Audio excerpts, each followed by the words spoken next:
"Nobody will believe you," my stepmother whispered, right after she slapped me so hard my nose bled. I believed her for 10 years until the hospital disciplinary board threatened my license over another one of her lies. And I remembered the one thing she forgot, a voicemail in front of the board my father and her lawyers played it. Her voice, the slap, her laugh, and the full confession. "My name is Julia Ramirez. I am 29 years old. I am a clinical pharmacist here at Harbolite Medical Center, and I am sitting in a beige windowless conference room listening to 3 of my superiors and the hospital's lawyer discuss how to professionally execute me. The air is stale, chilled to an uncomfortable 65 degrees. It smells of industrial carpet cleaner and the faint bitter tang of burnt coffee from a pot emptied hours ago. The only sound is the low electronic hum of the fluorescent lights overhead, a sound that drills directly into the base of my skull. I am sitting before the disciplinary committee. Across the expanse of polished fake wood veneer sits Dr. Alistair Finch, our chief of medicine. He's a man who views patient care through the lens of liability spreadsheets. Beside him is Janine Price, the head of human resources, her expression carefully, professionally blank. And the hospital's attorney, Mr. Graves, a thin man in a bow tie whose entire demeanor suggests he finds my presence personally offensive.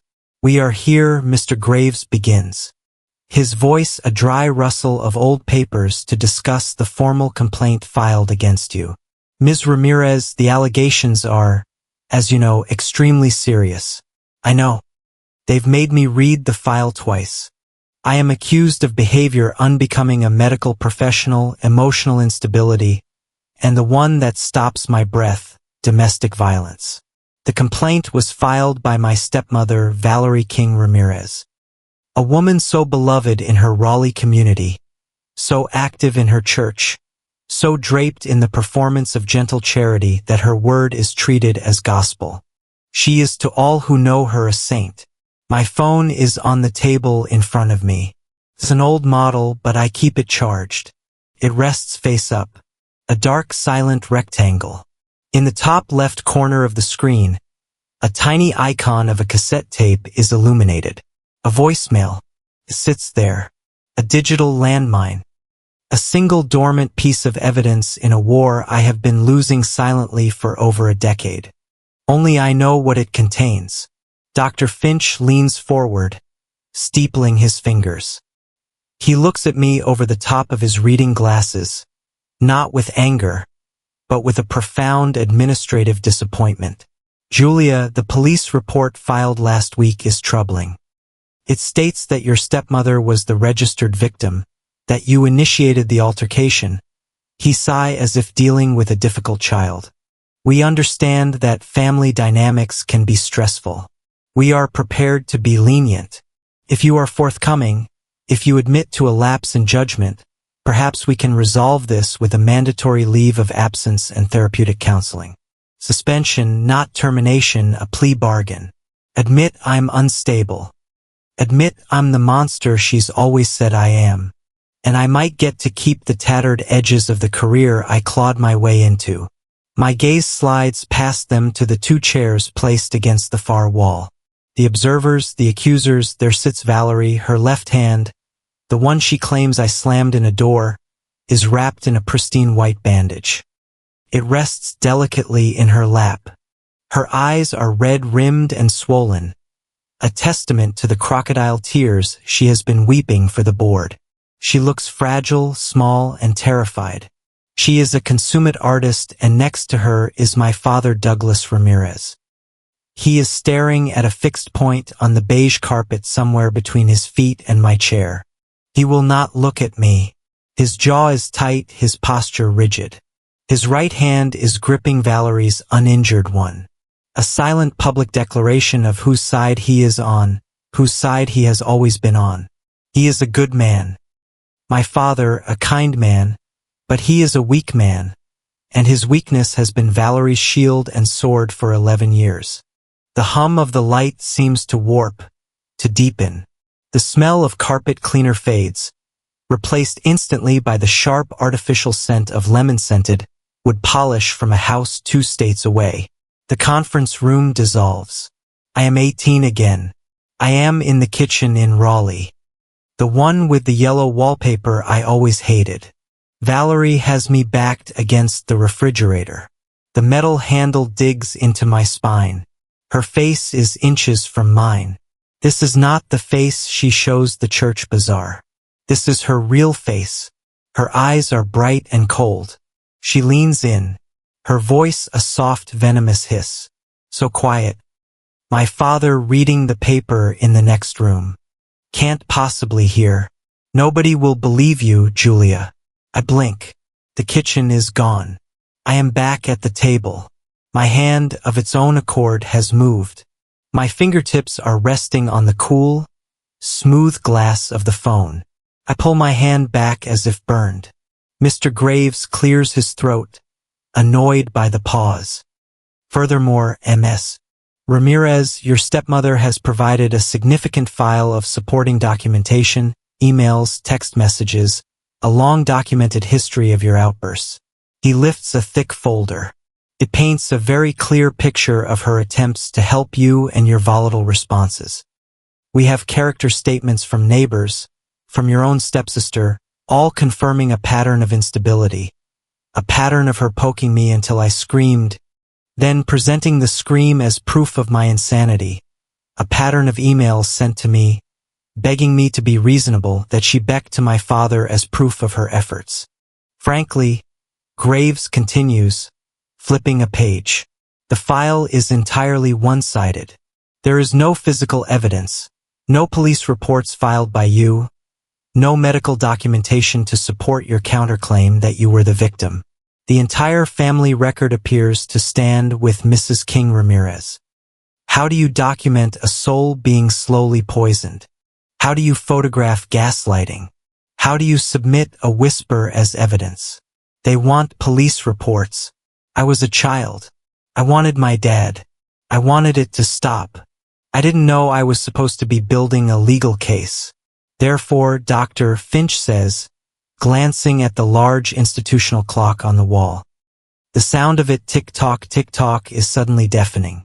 The board is prepared to vote on a motion for your immediate and indefinite suspension pending a full psychiatric evaluation. He looks at me one last time. Unless you have a final statement, anything at all to add in your defense before we make our decision. This is it. The end of the line. My head is full of ghosts. I can hear Valerie's tinkling laugh from a dozen family Christmases right after she'd made a joke at my expense. I can hear my father's voice, weary and disappointed from years ago. Julia, you're exaggerating. You're just too sensitive. Why do you always have to make things so difficult for her? The layers of memory of being told my reality was wrong are pressing down on me, trying to smother me right here in this beige room. I look at the phone, that little tape icon, it's all there. 4 minutes and 12 seconds of the truth. If I play it, I save my career. I save my license. I save the entire life I built here in Chicago. Brick by painful brick to get away from her. But if I play it, I detonate my family. I don't mean the hollowed out structure that currently exists. I mean I will destroy my father. To hear this, to be confronted with the undeniable auditory proof of the monster he married, the proof of what he allowed to happen to his own daughter, it will break him. It will end any fantasy I have, any last stupid childish sliver of hope that one day he will wake up and see me. If I don't play it, I lose everything. My job, my reputation, my apartment, my independence.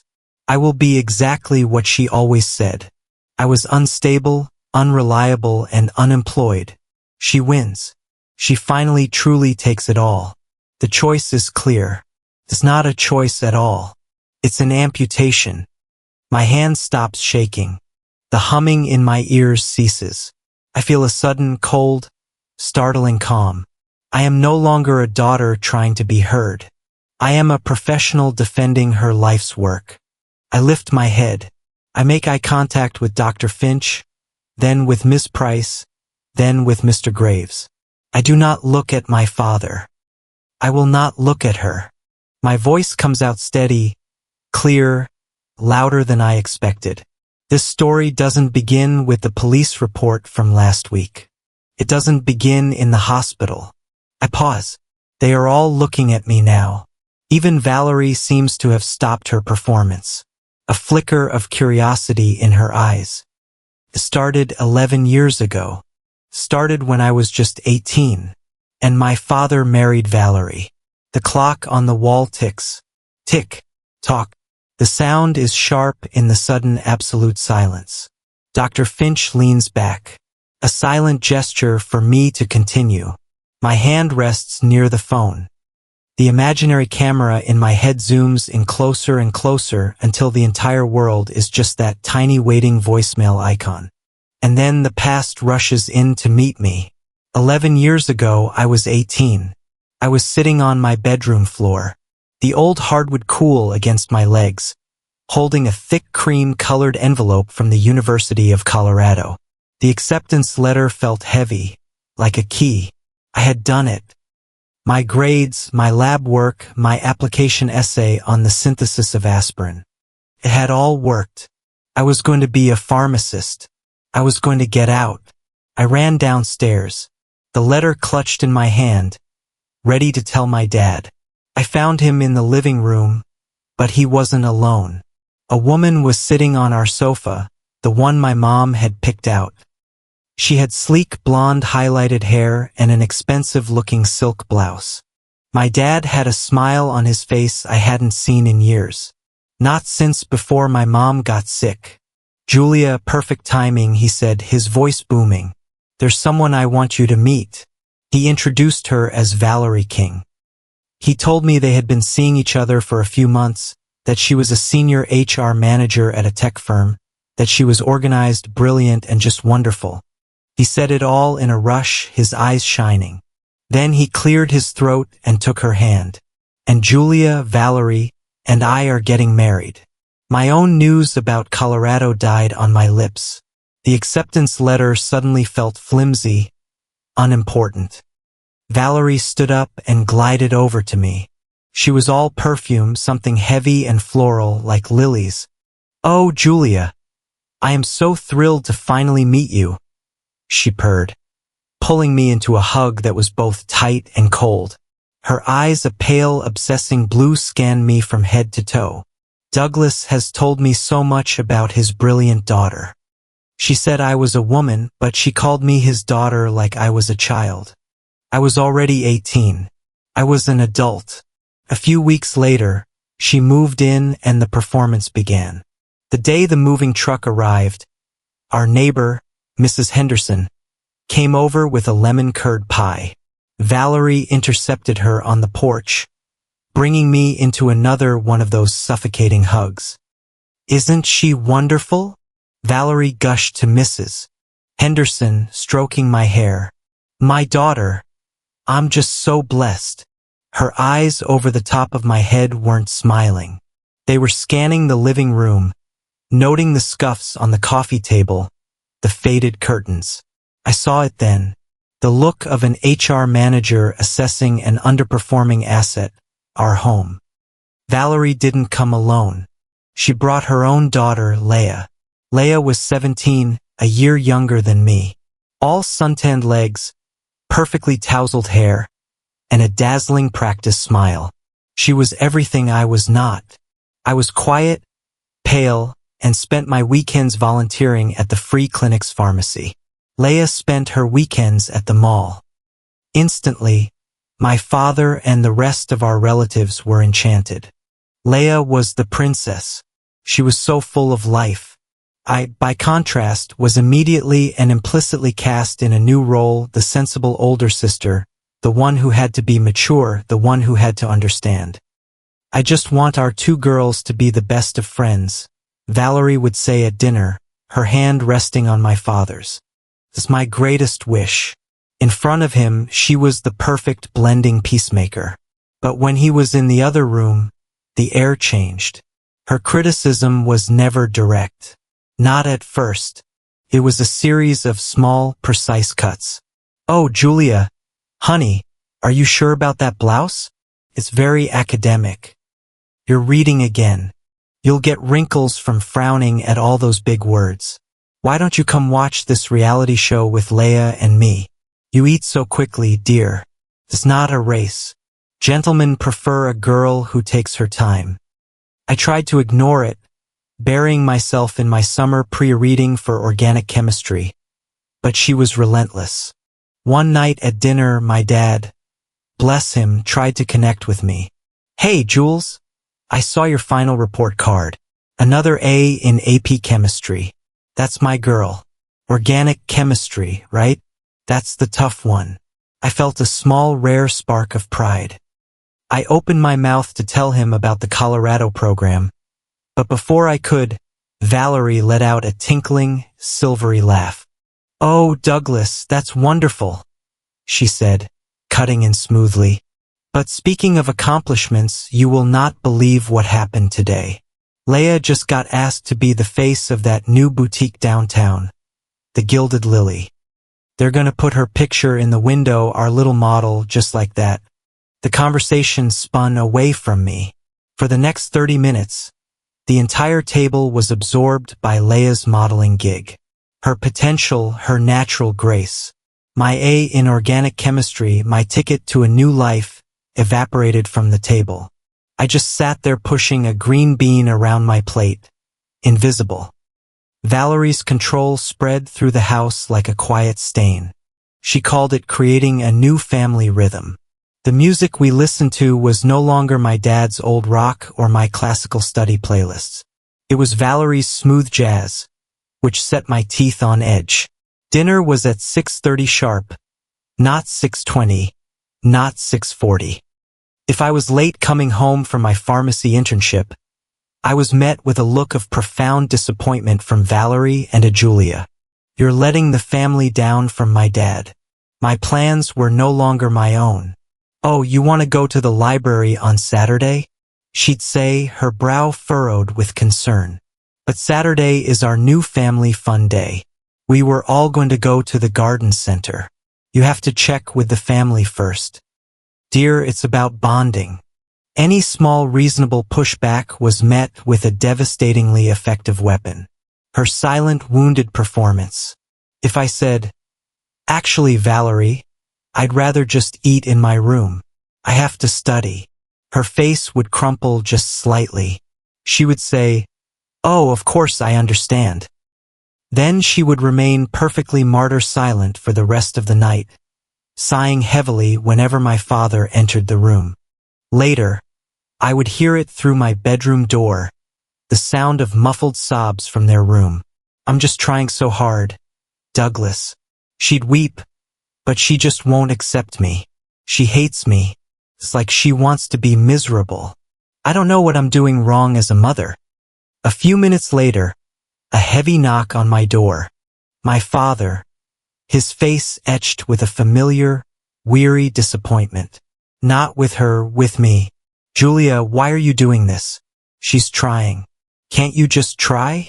You're tearing this family apart with your attitude." I was the traitor. I was the problem. I was 18 years old and already the villain of my own home. The final masterful move came about 2 months after she moved in. My father sat me down, Valerie's hand on his shoulder. "Jules," he started, his voice full of forced cheer. "Valerie and I were going over the finances, with the wedding and 2 tuitions to plan for. And well, she's just a whiz at this stuff. It's what she does." I knew where this was going. "We've decided to make things more transparent and easier for everyone to consolidate the accounts from now on. Valerie will be managing the college fund.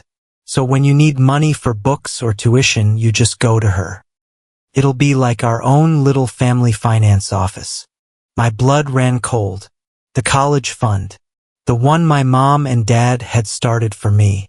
The one I had a debit card for. It was my direct line. It was my independence. He had just handed it and me over to her.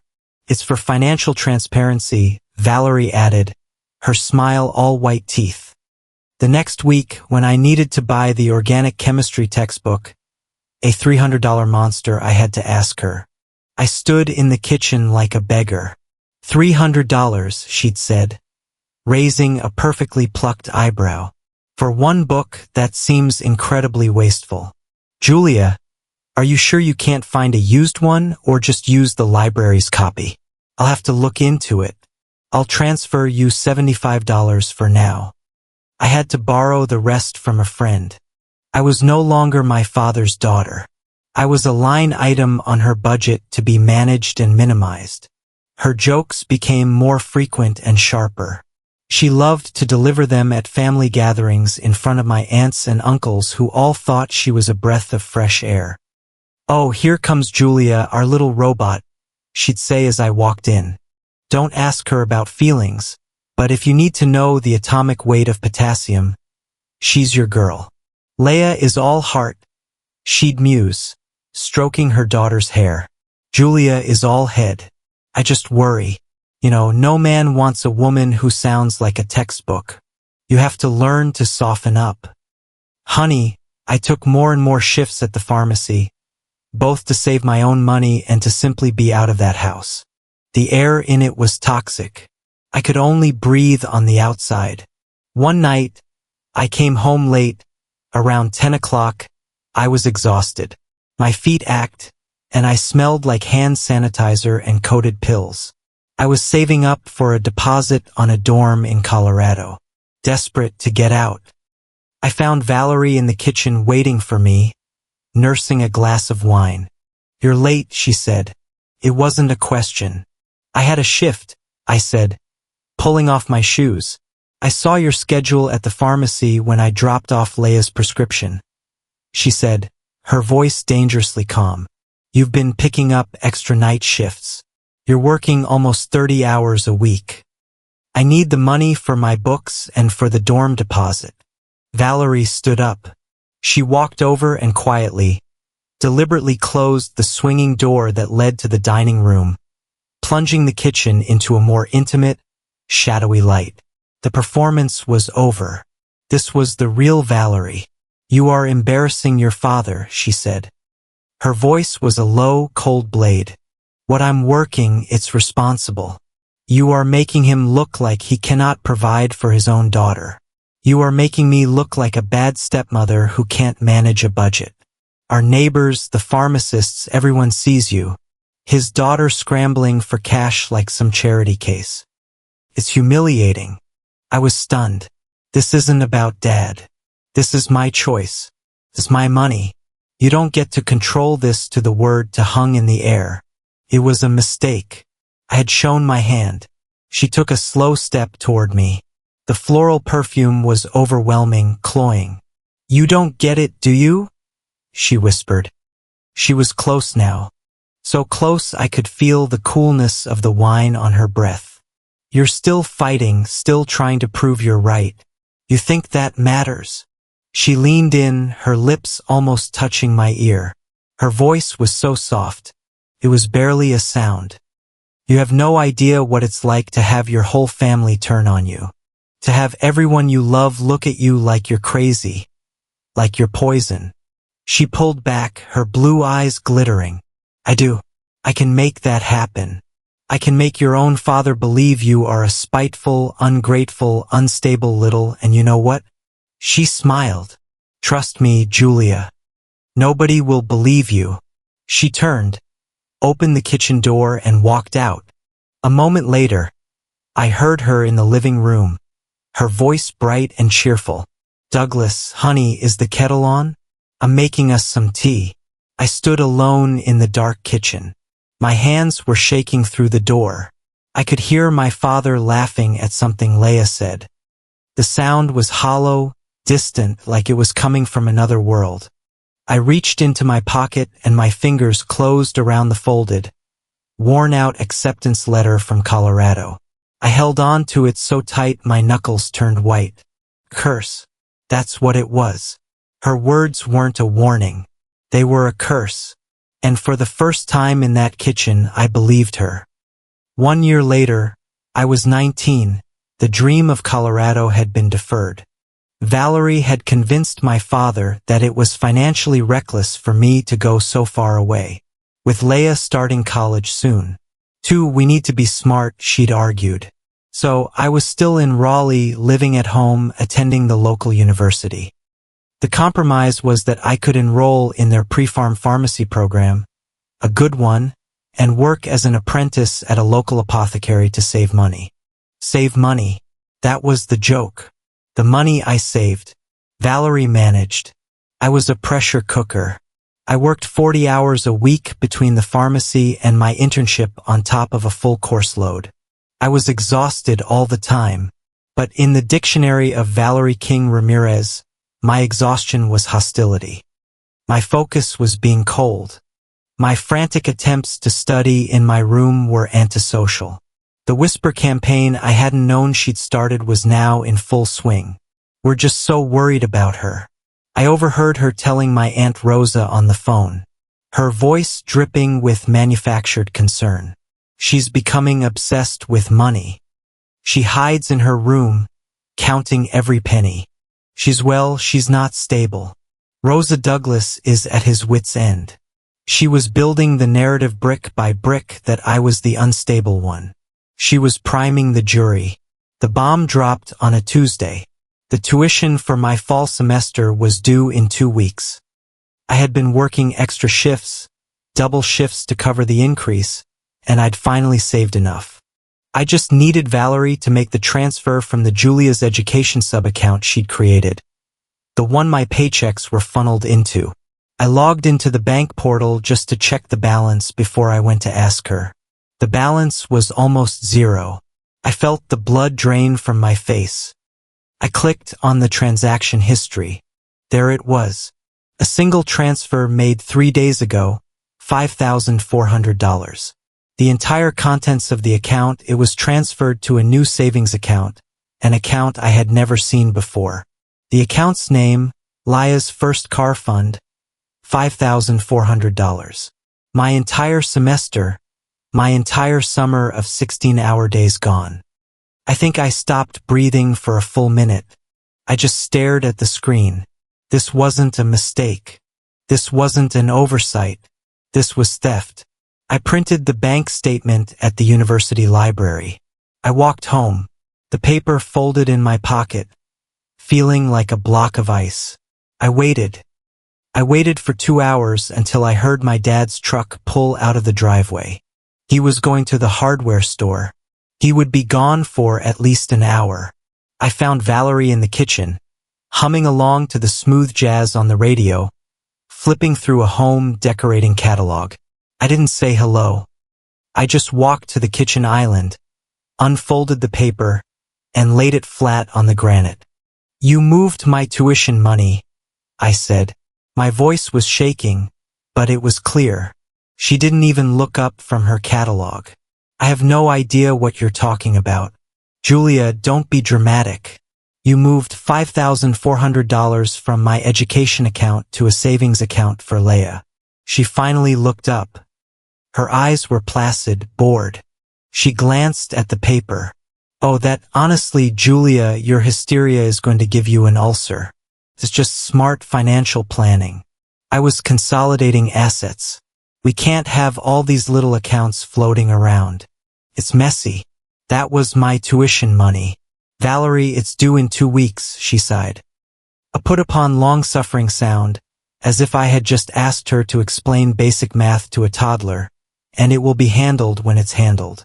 You really shouldn't be looking at the household finances. It just confuses you. A girl studying to be a pharmacist who can't even read a basic ledger. It's a little concerning, isn't it? The gaslighting was so profound, so absolute that for a second I actually doubted the black and white print in front of me. She was telling me not to believe my own eyes. "I'm calling the bank," I said, my voice rising. "I'm calling Dad." This was it, the moment. I was shaking with a white-hot chemical rage I had never felt before.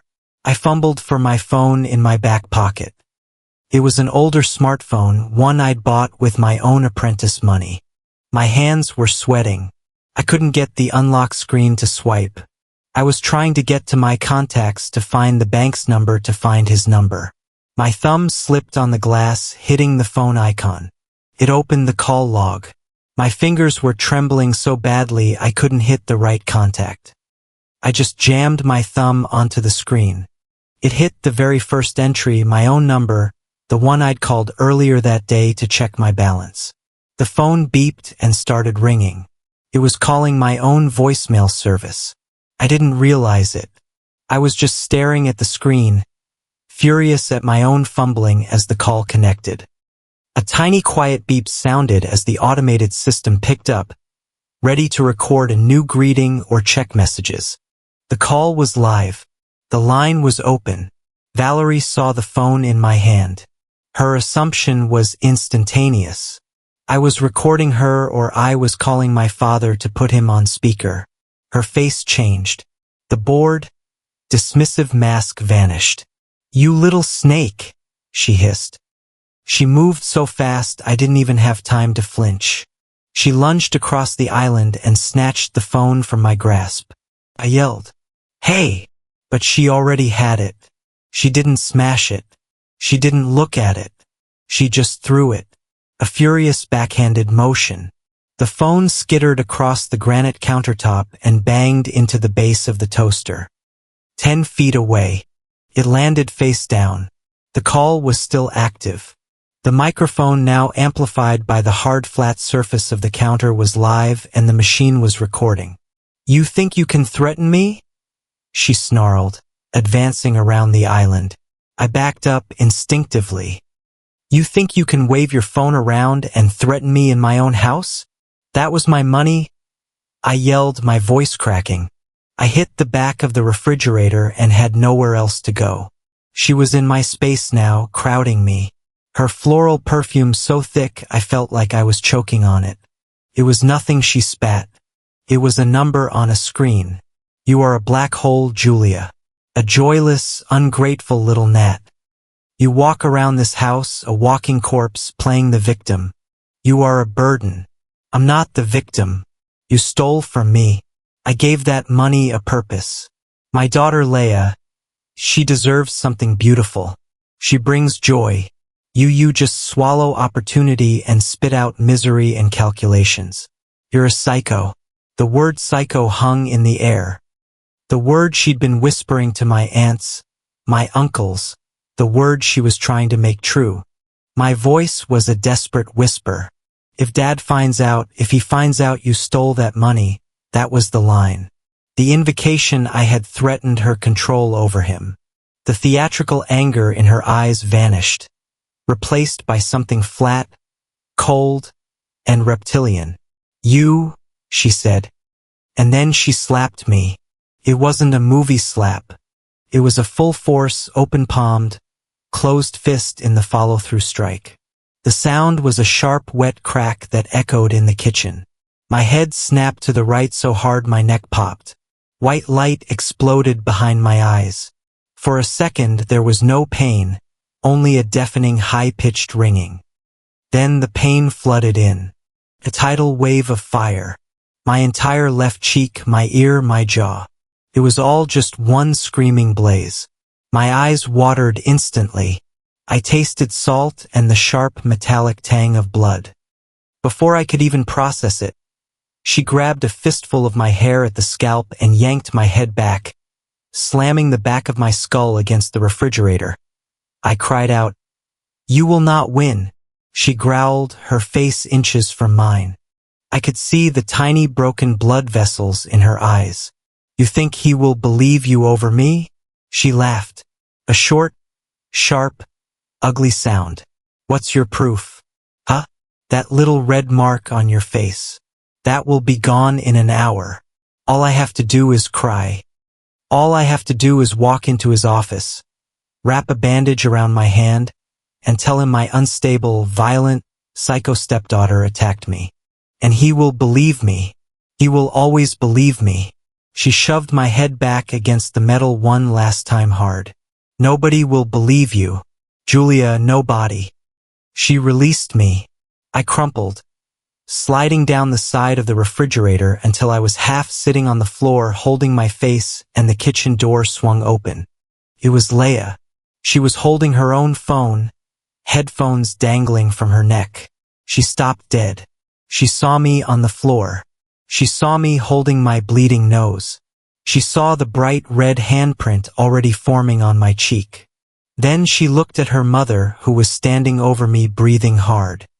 Her hair must the transformation was the most terrifying, masterful thing I have ever witnessed. In 1,000th of a second, Valerie's entire being changed. Her shoulders slumped. Her breathing became ragged. A desperate gasp. She staggered back, clutching her chest, her eyes wide with a terror that looked utterly completely real. LLA. Oh, thank God. Thank God you're here. You saw what she did. Leia was frozen, her eyes wide, bouncing between us. What? Mom, what happened? She went insane. Valerie wept. Real tears. Real actual tears streaming down her face. She found some bank statement. She accused me of stealing. She started screaming. She threw her phone at the wall. And then she came at me. She was going to hit me. Leia looked at me. A mess on the floor. The perfect picture of the unstable one. No. I choked out. Blood and tears mixing in my mouth. LLA. She hit me. She stole my money. Mom. Leia's voice was small, uncertain. Oh, baby. Valerie sobbed, sinking to her knees, opening her arms. She's so sick. She's just so sick. Leia looked at me on the floor, then at her mother, the weeping victim. She made her choice. She ran to Valerie, wrapping her arms around her. It's okay, Mom. It's okay. She's crazy. She's just crazy. She's lying. I tried to scream, but it came out as a wet, broken sound. She's lying. She hit me over Ila's protective shoulder. Valerie's eyes met mine. The tears vanished from her eyes. They were cold. They were hard. They were triumphant. Go ahead, they said. Open your mouth. See what happens. I shut my mouth. I scrambled to my feet. I pushed past both of them, my hand to my face, and ran up the stairs to my room. I slammed the door and locked it. I didn't come out for the rest of the night. Hours later, I heard my dad come home. I heard Valerie's muffled, weeping voice downstairs telling him her story, telling him how I had flown into a rage, how I had attacked her, how she was terrified of me. I heard his heavy footsteps on the stairs. He knocked on my door. Julia, open the door. I didn't move. Julia, he said, his voice thick with that familiar, soul-crushing disappointment. I don't know what's gotten into you, but you cannot treat Valerie this way. You will apologize to her in the morning. Do you understand me? I stayed silent. He sighed, a long, heavy sound, and I heard him walk away. I sat in the dark, the throbbing in my face, a dull echo of the rage in my chest. My phone. I had forgotten my phone. It was still in the kitchen. I waited until I was sure they were asleep. Sometime after midnight, I crept down the stairs. The house was silent. The phone was still there by the toaster, face down. I grabbed it and ran back to my room, locking the door again. The screen was cracked, but it was on and I saw it. A notification, one new voicemail. Length 4 minutes 12 seconds. My heart stopped. I didn't remember calling anyone. I pressed play. I put the phone to my ear. My hand was shaking so badly I had to use two. First I heard the sound of the kitchen, the jazz music faint. Then my own voice, tiny and distant. Call the bank. I'm calling Dad. Then Valerie, clear as a bell. You little snake. I listened frozen as the next 4 minutes of my life played back to me. I heard the scuffle. I heard my own surprised yell. I heard the clatter of the phone as it hit the counter. The microphone was shockingly good. I heard her voice loud and clear. You are a black hole, a psycho. I heard my own small, terrified voice. If Dad finds out, and then I heard the sound, the crack of the slap. It was so loud it made me flinch. Even now, it was followed by my own choked, gasping so. I listened to the rest. I heard the sound of my head hitting the refrigerator. I heard every single venomous word of her threat. Nobody will believe you, Julia. Nobody. I heard the door open. I heard Leia's voice. Mom, what happened? I heard Valerie's instant theatrical transformation. She went insane. She was going to hit me. The voicemail cut off. The maximum time for a recording had been reached. I sat there in the dark, the phone hot in my hand. I had proof she was wrong. I had proof. I was going to play this for my dad. I was going to play this for the police. And then her voice echoed in my head. The real one. All I have to do is cry. I thought of Leia, who saw my bleeding face and still chose her mother. I thought of my dad, who wanted to believe the lie. What if I played it and they said I faked it, that I edited it? What if they just didn't care? What if nobody believed the voicemail? Valerie's curse was absolute. My hand was shaking. I went to options. My thumb hovered over delete. Couldn't, but I couldn't keep it. Not as voicemail one. I pressed save. I pressed rename. My fingers moving on their own. Typed in the first most boring, most meaningless thing I could think of. A lie to hide a truth. Groceries. 0314. I saved the file. I closed the phone and I buried it. I buried it in the phone and I buried it in my mind. I didn't run away. I didn't go to the police. I went to my dad in the morning. I looked him dead in the eye. My face a swollen purple map of her victory. And I apologized. I apologized for losing my temper. Valerie accepted my apology with grace, her eyes shining with false kindness, her hand wrapped in a light bandage she didn't need. I was 19 years old and I was her prisoner. Took years, more years than I thought I had in me. I moved out of that house 6 months after the slap. I got a tiny roach-infested apartment with 2 roommates and worked 3 jobs. I transferred to the pharmacy school at UNC, a better program, and clawed my way into it. I took out loans. I applied for every scholarship. I won grants. I lived on instant noodles and stale coffee from the hospital cafeteria. I didn't just defer the dream. I rebuilt it from scrap alone. I was 24 years old and I was graduating. Doctor of Pharmacy, Dr. Julia Ramirez. Throughout those years, I'd maintained a fragile, superficial peace with my family. I'd see them on Christmas and Thanksgiving. Valerie was always sickeningly sweet, parading me in front of relatives. This is Julia, our future doctor. We are just so proud. We've sacrificed so much to help her get through such a demanding program. I would stand there, my stomach churning, and just nod. I never corrected her.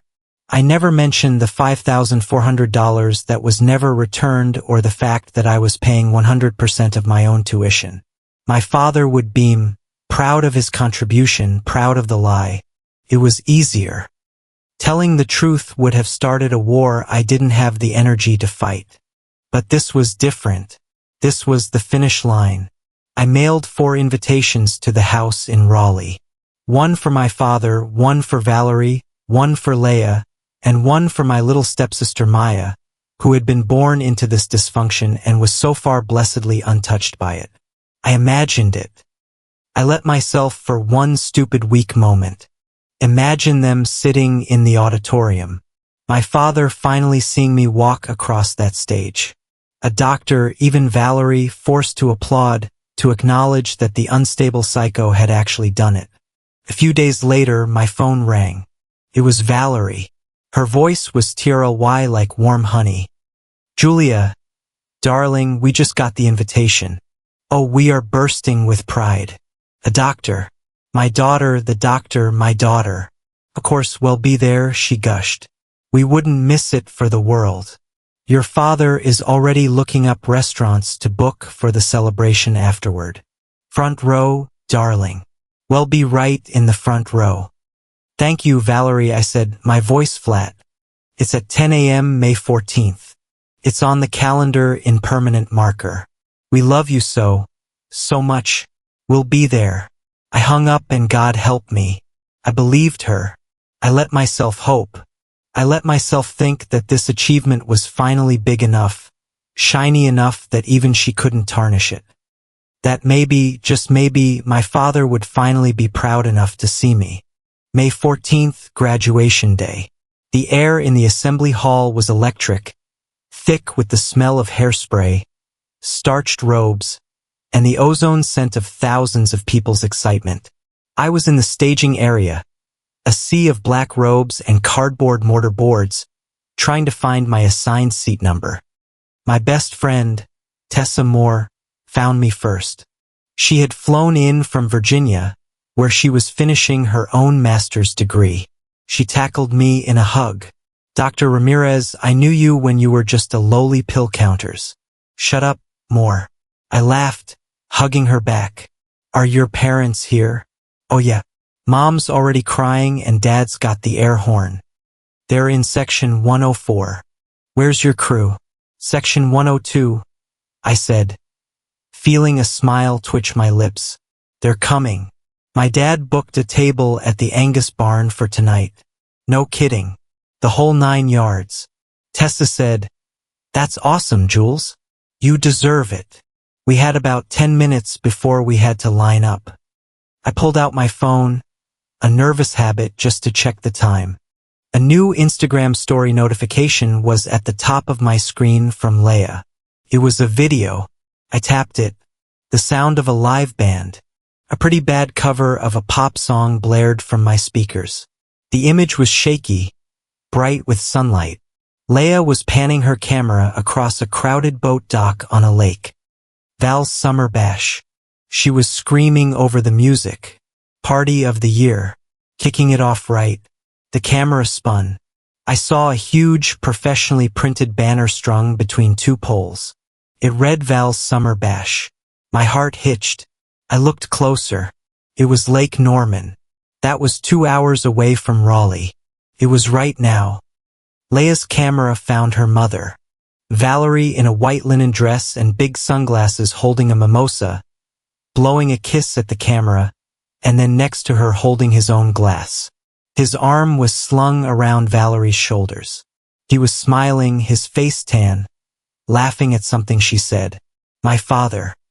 The camera panned again, and for a split second, I saw another banner taped to the side of the DJ booth. Congratulations, Leia. On your long-term modeling contract. I couldn't breathe. The air in the hall was too thick. Leia was screaming again. My perfect family. I love you guys so much. My phone buzzed in my hand. A calendar reminder, graduation, 10 a.m. Dean's Auditorium. I looked back at the screen. My father smiling at a lake 2 hours away. They weren't late. They weren't stuck in traffic. They weren't in section 102. They were never coming. The whole thing. The bursting with pride. The permanent marker. The restaurant reservation. It was all a lie. A meticulous, detailed, cruel lie designed to make me hope, just so they could gut me on the one day that was supposed to be mine. My vision tunneled. I scrolled back in my texts, my fingers moving like clumsy numb slugs. I found the last message from Valerie from 2 days ago. Can't wait for Saturday. Sweetie, don't be nervous. You are our priority. We are so proud of you. 3. It was so ludicrous, so evil that I almost laughed. A dry, horrible sound just escaped my throat. Jules, Julia, what's wrong? Tessa's face was in front of mine, her expression tight with concern. You look like you just saw a ghost. They're not here, I whispered. I couldn't feel my hands. They're at the lake. They're at a party for Leia. What? Tessa's face went from concern to a cold fury I'd rarely seen. You're kidding me. Let me see that. I handed her the phone. She watched the video, her thumbs scrolling through the pictures. Her face got darker. That absolute, I'm going to drive to Lake Norman and personally throw her and your father into the water. They're in line. A marshal was yelling, "Graduates, please find your line, Julia." Tessa grabbed my shoulders. "You don't have to do this. We can leave. We can go get drunk and set her Instagram on fire." "I'm serious." I looked at the line of students shuffling forward. I thought of the loans, the 3 a.m. study sessions, the shifts I'd worked on my feet until my back felt like it was gonna snap. The instant noodles, the years. "No," I said. My voice was hollow. "No, I earned this. I'm walking." "Okay," she said, her voice fierce. "Okay, you walk and you hold your head up. You hear me and you look for section 104. You look for us." She gave me one last hard hug and disappeared into the crowd. I found my place in line. I was a robot. I put one foot in front of the other. We filed into the auditorium, the opening notes of pomp and circumstance swelling around us. We found our rows. I sat. I stared at the back of the mortar board in front of me. I waited. When the dean finally said, "Will the families and friends of our graduates please rise?" the entire auditorium erupted. I heard screams, air horns, applause, and I looked. Couldn't help it. I looked over at section 102. The seats were empty. 4 of them in the front row, exactly where Valerie said they would be. 4 empty, gaping, accusing holes. Then I heard it. A scream so loud it cut through everything else. "Julia. Julia Ramirez. Woo, that's her. That's our girl." I turned my head. In section 104, Tessa's entire family was on their feet. Her father, a huge man, was bellowing. Her mother was ringing a cowbell. And Tessa, she was holding up a giant hand-painted banner, fluorescent pink with glitter. "We love you, Dr. Ramirez." I just broke the tears I hadn't shed for my family. I shed for this one. I put my hand over my mouth and I just sobbed right there in my seat. The ceremony blurred. I didn't hear the speeches. I just waited. Finally, they called my name. Julia Vega Ramirez. I'd used my mother's maiden name as my middle name on the application. A small private rebellion. I stood up. I walked toward the stage. My legs felt like lead. As I walked, that old familiar whisper echoed in my head. Valerie's voice from a lifetime ago in that kitchen. "All I have to do is cry. All I have to do is tell them you're crazy and they will believe me." I had spent my entire life, my entire adolescence, my entire young adulthood trying to be so good, so perfect, so unimpeachable that finally someone would believe me. I climbed the steps to the stage. I looked out over the crowd. I saw the empty seats and then I saw Tessa's family. All of them standing, screaming, the pink banner waving wildly. And I realized as I reached out to shake the dean's hand that I had been trying to convince the wrong people. I had been begging for the belief of an audience that had walked out of the theater before the play even started. I took my diploma. It was just a leather folder. The real thing would come in the mail. But I held it. I held it tight. I didn't look at the empty seats again. I looked at Tessa. I smiled. And I walked off the stage.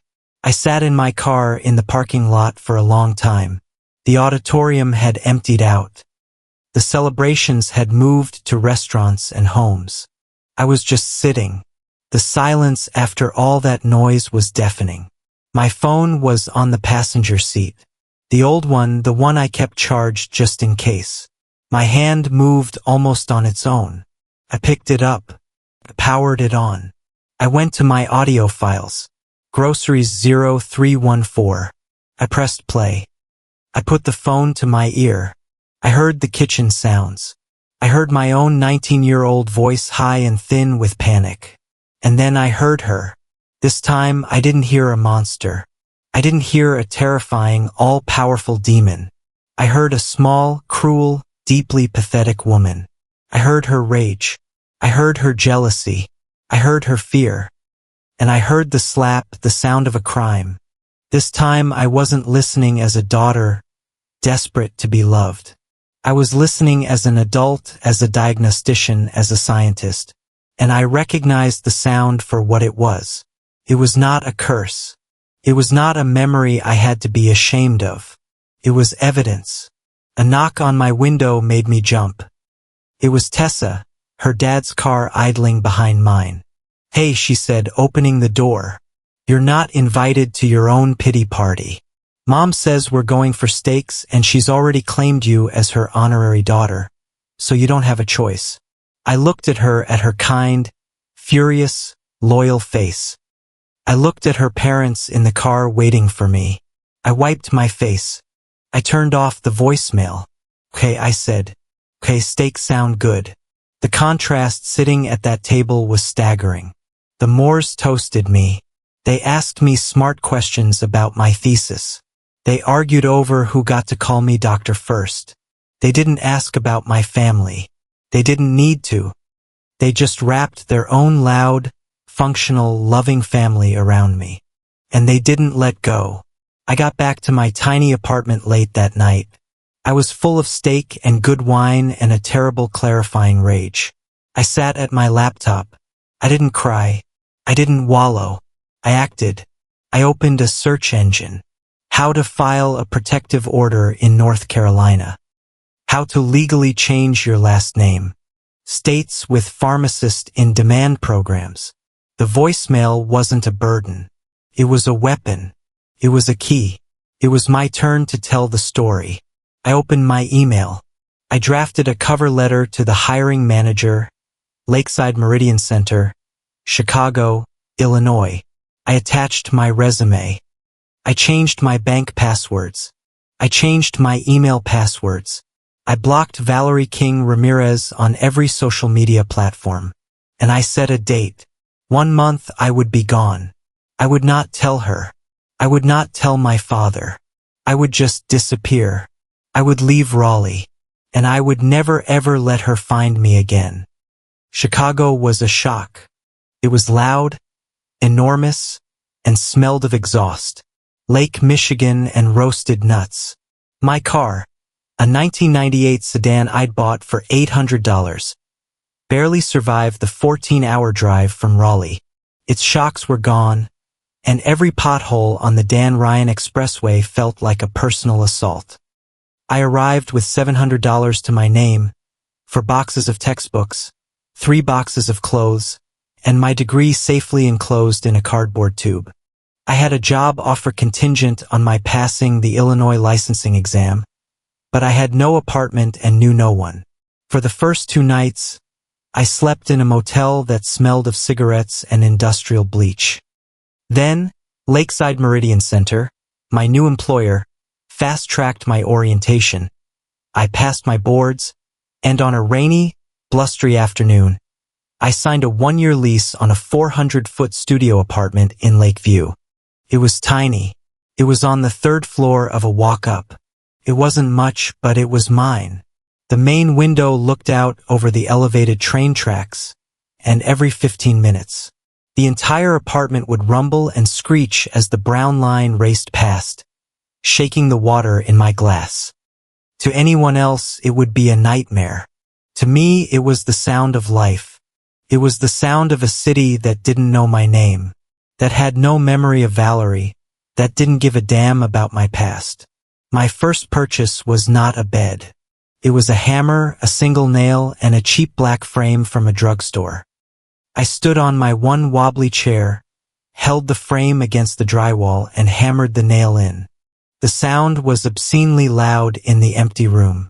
I hung the frame. Inside it, my diploma, Dr. Pharmacy, Julia Vega Ramirez. I got down from the chair and just looked at it. I had hung it without asking permission. No one was going to come in and tell me it was crooked. No one was going to suggest a different wall. No one was going to make this achievement about themselves. I cried for about 5 minutes right there on the dusty floor. Then I went out and bought a mattress. I learned to live alone. I learned that I liked my coffee black. I learned that I like to read in silence without jazz music playing. I bought a cheap mismatched set of dishes from a thrift store. I bought a shower curtain with blue octopuses on it just because I could. I was building a life one tiny, deliberate, independent decision at a time. I had filed the paperwork for the name change. I'd started the process to legally become Julia Vega. Vega was my mother's name, a name that represented science and quiet strength and a time before, but I hadn't finalized it. I'd reached the part where I had to publicly post the change, where I'd have to notify my family, and I stopped. I wasn't ready. I wasn't ready for that final declarative war. I wasn't ready for the phone calls, the accusations, the inevitable performance of Valerie's broken heart at having been erased by her ungrateful stepdaughter. So, I was still Ramirez. I put the paperwork in a drawer. For now, it was enough to just be Julia.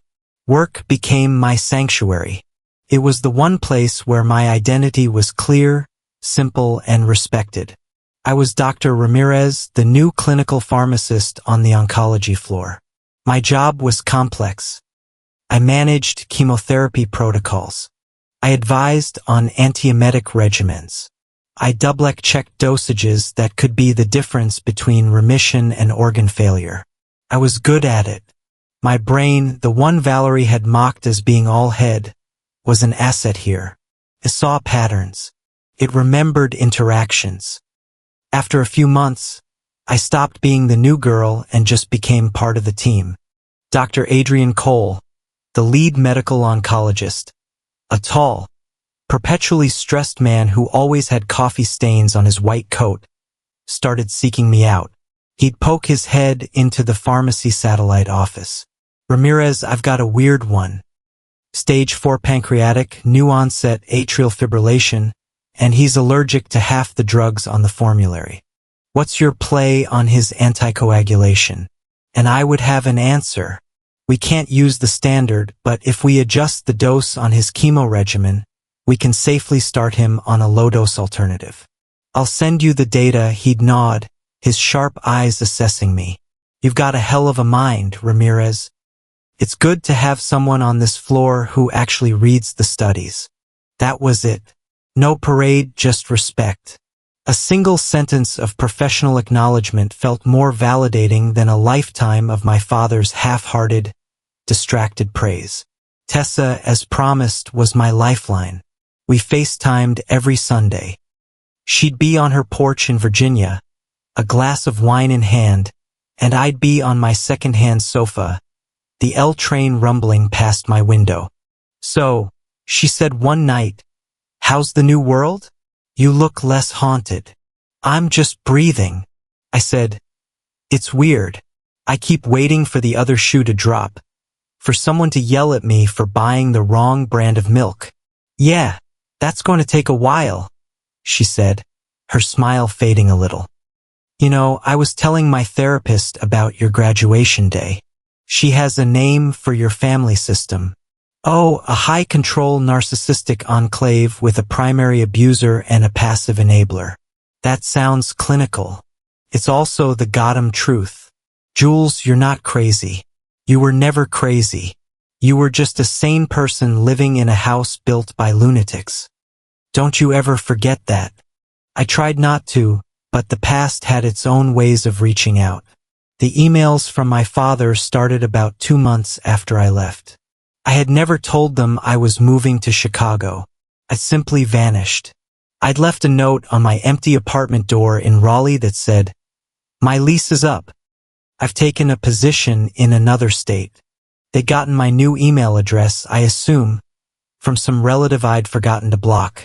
The subject line was always the same. Check-in. The content was always the same. To Julia. Not sure if you get these. You haven't called. Valerie is worried sick. She cries every night. She thinks she did something to drive you away. We don't understand why you would just disappear. It's cruel. Julia, whatever it is you think she did, it's time to forgive. She is your family. Please call home. Your mother is not well. Your mother, not Valerie, not your stepmother, your mother. The gaslighting was so ingrained, he didn't even know he was doing it. There was no mention of the empty seats at my graduation. No apology, no acknowledgement, just my responsibility for her feelings. I would read them. My heart would pound. That old familiar adrenaline-fueled fear. I would feel the guilt, a slimy creeping tendril, and then I would archive the email. I never ever replied. Valerie's attempts were different. She used Facebook Messenger. I had blocked her, but she made a new empty profile with a picture of a flower.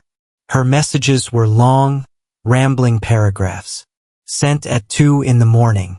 They were masterpieces of non-apology.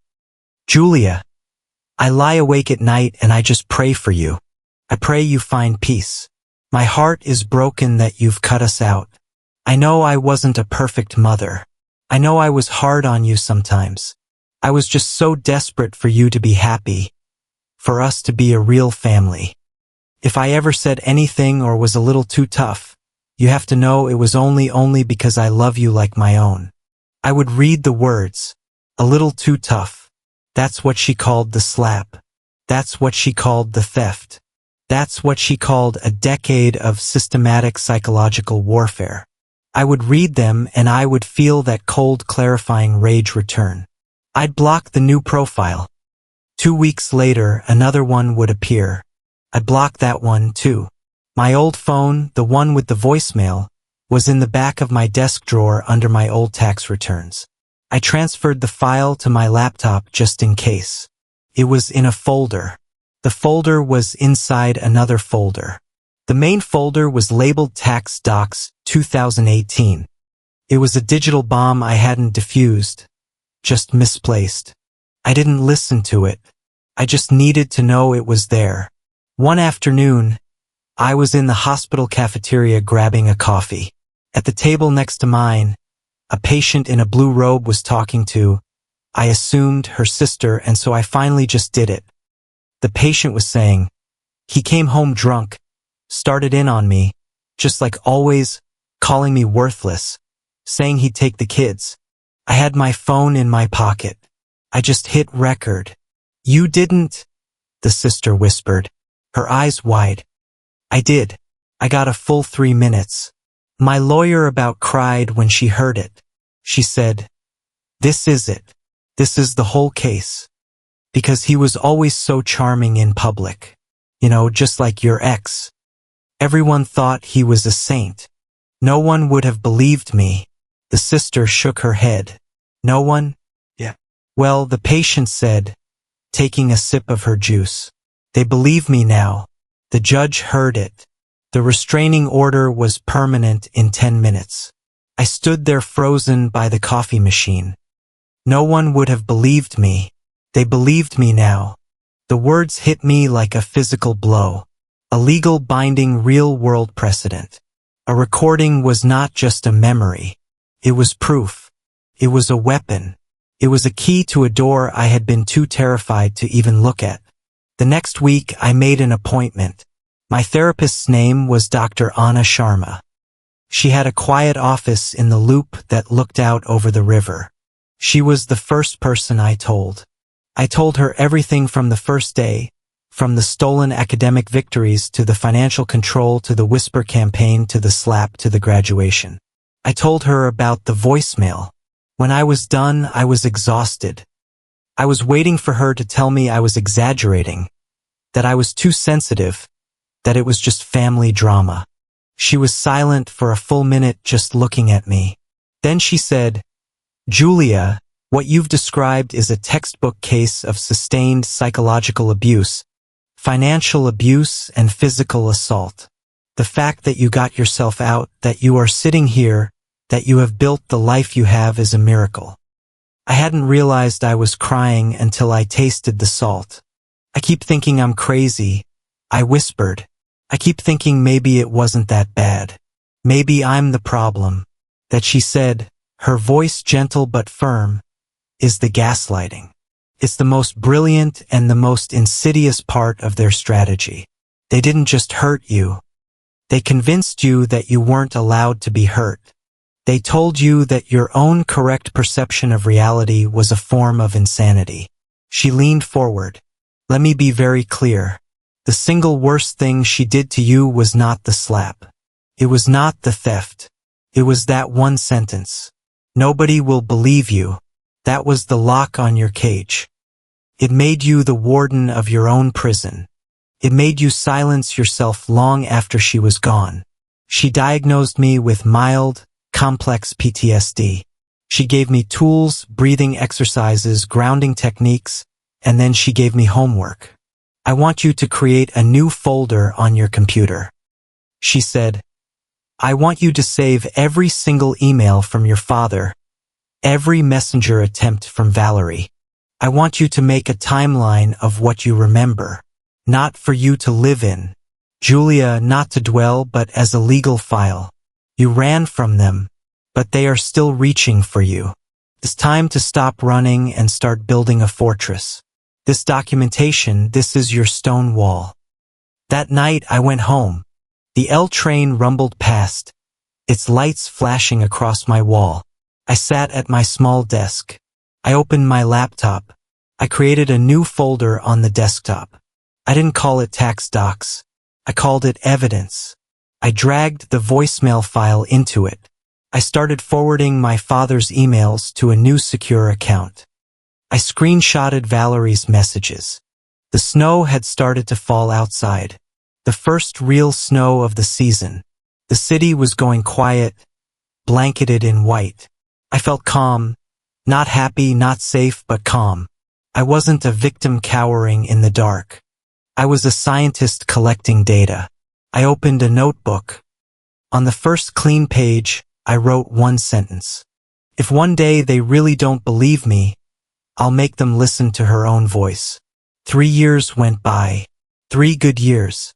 I was 29. I was no longer the new pharmacist. I was a senior pharmacist. I was on the protocol review committee. Dr. Cole and I had co-authored a small paper on pain management in refractory lymphoma cases. I had my own apartment, one without a view of the LRA, but with a small balcony where I was failing to keep a fern alive. I had friends. I was dating casually. I was, for all intents and purposes, a normal, functioning adult. I paid my taxes. I had a dental plan. The evidence folder was still on my laptop, but I hadn't opened it in over a year. My father's emails had slowed to a trickle, just a Merry Christmas or Happy Birthday, which I archived without reply. Valerie had gone silent. The peace was strange, and I had just started to trust it. It was a Tuesday night. I was on call doing a final review of the next day's chemo orders. My feet propped up on my desk, a cup of lukewarm, bitter coffee in my hand. It was just after 10 p.m. My hospital-issued pager was quiet. My personal cell phone sitting next to my keyboard lit up. The caller ID was a Raleigh, North Carolina area code I didn't recognize. My first instinct was to ignore it. A rook call. A wrong number. But a cold, heavy dread settled in my stomach. I picked it up. Hello, Julia. Oh my God, Julia. Is that you? The voice was unmistakable, but it was a voice I had never heard before. It was Valerie, but this was not her purring, performative voice. This was a ragged, choked, panic sound. She was weeping hard. Valerie, what is it? What's wrong? It's your father, she shrieked. A sound of pure hysteria. Oh God, Julia, it's your dad. He had a heart attack. A massive one. He's in the ICU at Raleigh General. They don't think he's going to make it through the night. He's asking for you, Julia. He keeps saying your name. My blood turned to ice water. The coffee cup in my hand started to shake. What happened? Is he conscious? Barely, she sobbed. The doctor said it's bad. He's on a ventilator. Julia, please. I know things are broken between us.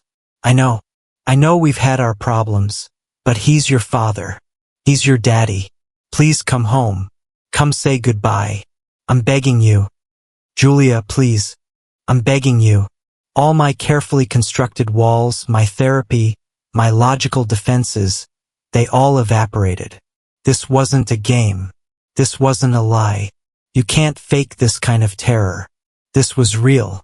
I'm okay, I stammered, my mind racing. I'm on my way. I'll get the first flight. I'll be there. Hurry, she cried. And the line went dead. I was moving before I'd even processed it. I called Dr. Cole, my voice high and tight. It's my father. A heart attack. I have to go. I have to go now. He didn't ask questions. Go. We'll cover you. Just go. I threw clothes into a bag. I booked a one-way ticket on my laptop. The $500 price barely registering. I was in a cab to O'Hare by 11. I sat in the back of the taxi, my heart hammering against my ribs. A single cold childish prayer repeating in my head. Please don't let him die. Please don't let him die before I can. Before I can what? Say I'm sorry. Say I forgive you. Say you were right. Say you were a coward. I didn't know. I just knew I had to see him. I landed in Raleigh at 3 o'clock in the morning, got a rental car, and drove straight to the hospital. The halls of Raleigh General were silent, bathed in that sterile blue-white light of the deep night. I found the intensive care unit, but he wasn't there. The charge nurse looked confused. Douglas Ramirez. Oh, he's not in ICU. He's in the cardiac step-down unit, 3rd floor, room 324. Step down. That wasn't ICU. That wasn't dying. A different, colder dread started to mix with my panic. I took the elevator to the 3rd floor. I found the room. I pushed the door open. He was not on a ventilator. He was asleep. He had a nasal cannula, and he was hooked up to a cardiac monitor that beeped in a steady, reassuring rhythm. He looked gray. He looked tired. He looked older than I had ever seen him. But he was not dying. Valerie was asleep in a recliner by the window. I just stood in the doorway. The relief that flooded me was so powerful my knees almost buckled, and right behind it a hot, dark rage. She lied. Julia. My father's eyes were open. His voice was a dry croak. Dad? I whispered, rushing to his bedside. I took his hand. It was cool. I'm here. I came as soon as I heard what he rasped. Valerie said she was going to call you. She worries. She said you were in the ICU. I said, trying to keep my voice even. She said that you weren't going to make it. He frowned. A look of genuine confusion. What? No, it was a bad one, Jules. A bad one. But Dr. Patel, he said, I'm doing okay. Responding well. They got the blockage. I'm so tired. Oh, Julia, you made it. Valerie was awake and the performance was back on. She leaped from the chair, her face a mask of tear-stained relief, and threw her arms around me. It was all I could do not to shove her off. I was so terrified, she said, pulling back, her hands gripping my arms. When I called you, I was just in a state. I didn't know what was happening. They were all rushing around him and oh, thank God you're here. A nurse bustled in to check his vitals. Valerie immediately began the show for her. This is his daughter, Julia. She's a pharmacist. You know, she flew all the way from Chicago. It's been so hard. This arrangement, but a crisis like this, it just shows you what's really important. Family. It's just all about family. The nurse smiled at me, a warm, sympathetic smile. I was the prodigal daughter returned to the fold by the forgiving, loving matriarch. My father watched, looking pale and weary, and said nothing. He didn't correct her. He just let the lie settle over the room as comfortable as a blanket. I stayed for 2 days. I talked to Dr. Patel.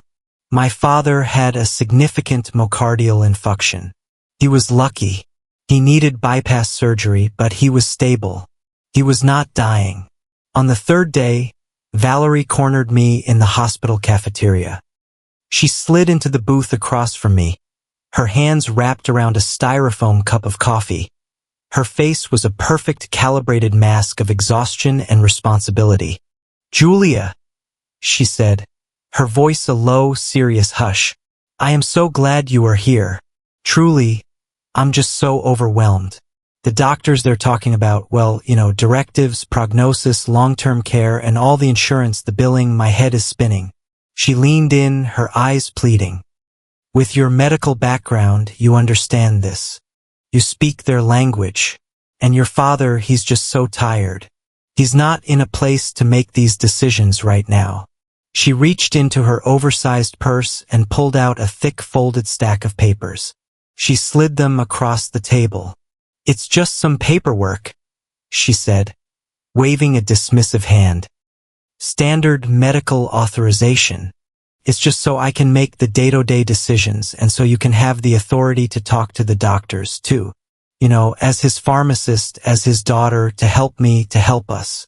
I picked up the papers. My hands were steady. I was no longer a 19-year-old girl in a kitchen. I was a 29-year-old clinical pharmacist who reviewed legal protocols for a living. I started to read. It started out as a standard healthcare power of attorney. I saw the HIPAA release forms. I saw the standard language about life-sustaining treatment. And then on page 3 I found it. It was not standard. Tucked into a dense legal-filled paragraph was a clause that had nothing to do with medical decisions. It granted Valerie King Ramirez full and irrevocable power over all of Douglas Ramirez's financial assets, properties, and accounts. But it went further. It granted her this power to act on behalf of himself and his dependents in all matters. And then the kicker, a separate line added at the bottom. I further authorize Valerie King Ramirez to act on behalf of my daughter, Julia Ramirez, in any and all matters related to my insurance, estate, or financial holdings should I become incapacitated. She wasn't just trying to take control of his life. She was trying to legally hijack mine. She was trying to get me to sign away my right to contest his will, to access his insurance, to have any financial say in his life ever again. She was cutting me out, and she was trying to get me to sign the scissors. I slowly refolded the papers. I looked up at her. "I can't sign this, Valerie," I said. My voice was quiet, cold. The mask of the weary wife flickered. "What, Julia? It's just so you can help." "No," I said, "this isn't a medical authorization. This is a complete financial power of attorney, and it's an attempt to get me to sign away my own legal rights." The mask didn't just flicker. It dropped. It shattered. The blood drained from her face, leaving a waxy pale sheen. Her eyes, those familiar pale blue eyes, went perfectly flat, perfectly cold. The woman who had slapped me was back. She leaned across the table. Her voice was a hiss, so low the people at the next table couldn't possibly hear. "You are starting again. I'm not signing it. You always do this. You always have to be the martyr. You always have to make everything a fight. Your father is sick. He is sick. And you are in here playing lawyer trying to make this about you?" "Good," I said, sliding out of the booth. "Then you won't mind if I take this to my lawyer to review before I sign it." I stood up, the papers in my hand. "You selfish little," she spat, her face contorted with a rage that was suddenly shockingly real. "You'd let your father suffer just to spite me." "I'm going to see him," I said. I walked away, my back rigid, my hands shaking. I went back to Chicago the next day. My goodbye with my father was tense. He was groggy from the pain medication. "You're leaving?" he asked, his voice full of that old familiar disappointment. "I have to get back to my job, Dad. Valerie is so upset," he murmured. "She said you had a fight about paperwork." "I'm not signing it, Dad. It's not right." He just sighed and turned his head away. "You always have to fight her." I flew home. I walked into my apartment and dropped my bag on the floor. I felt contaminated, like I just waded through a sewer. I had to scrub my entire life clean of her all over again. 3 days later, I was at work. I was trying to get back into my routine, trying to wash the poison of that visit out of my system. I sat down at my desk, opened my email, and my life ended. The email was from the Illinois State Board of Pharmacy. The subject line was, "Notification of formal complaint and provisional license suspension, 290-4473. My heart stopped. My blood pressure dropped so fast the room swam. I clicked it. Dear Dr. Ramirez, this email is to formally notify you that a complaint of gross unprofessional conduct has been filed against you. The complainant, Mrs. Valerie King-Ree, I couldn't read fast enough. I skipped down. Alleges that on the date at Raleigh General Hospital, you did knowingly and with malice, physically and verbally assault her. The complaint alleges you stormed into a patient's room, began screaming at your incapacitated father, and when Mrs. King Ramirez attempted to de-escalate, you shoved her against a wall, causing physical injury. The complaint is supported by a statement from a hospital staff member who feared for their safety and attests to your violent and unstable behavior. The complaint also notes your long-standing history of domestic violence and emotional instability. In light of these serious allegations, your license to practice pharmacy in the state of Illinois is provisionally suspended. Effective immediately, Harbor Light Medical Center has been notified. You are required to appear before a disciplinary board. I stopped reading. Couldn't breathe. She had done it. She had lost the battle. So she had launched the war. She hadn't just gotten a nurse to lie for her. She had used my history, the history she invented, the one she'd been building for a decade. The story of the unstable psycho daughter. My phone rang. It was Dr. Cole. "Julia," he said, and his voice was cold. Administrative. I had never heard him sound like that. "I just got an email from HR. You need to go home. You're on administrative leave until this is sorted." "I'm sorry." The line clicked dead. I sat there in my empty, silent satellite pharmacy. The L train rumbled past my old apartment, but I was in Chicago. The lights of the city were bright, but I was in the dark. She had won. She had reached across 3 states and a decade of my life, and she had destroyed me.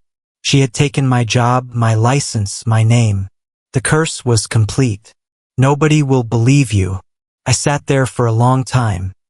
Then, very slowly, I packed my personal items into a small cardboard box. I walked out of the hospital, past the security desk, no longer an employee.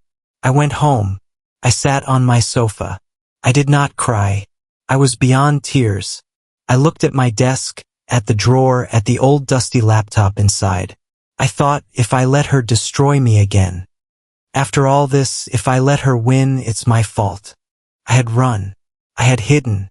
I had let her curse to find me. No more. I opened the laptop. I found the folder. Evidence. For the first time in 3 years, I double-clicked the file.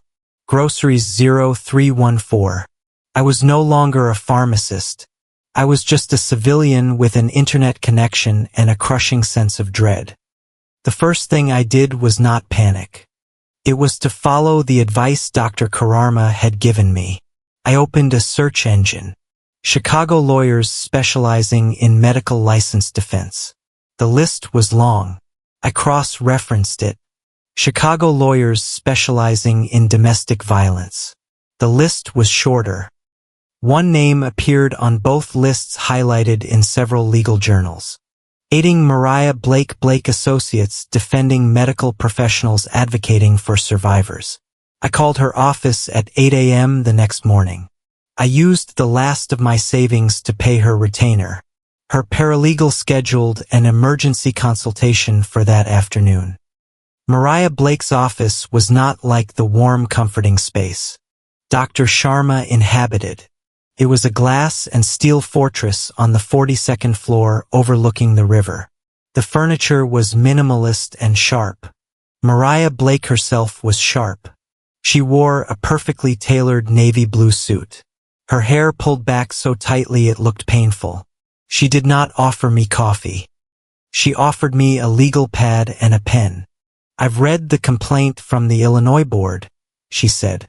Her voice eclipsed precise instrument. "It's bad. The allegation of physical assault corroborated by a staff member is a kill shot for a medical license. You have 1 hour. Tell me everything. Do not editorialize. Do not tell me how you felt. Give me facts. Start at the beginning." And so I did.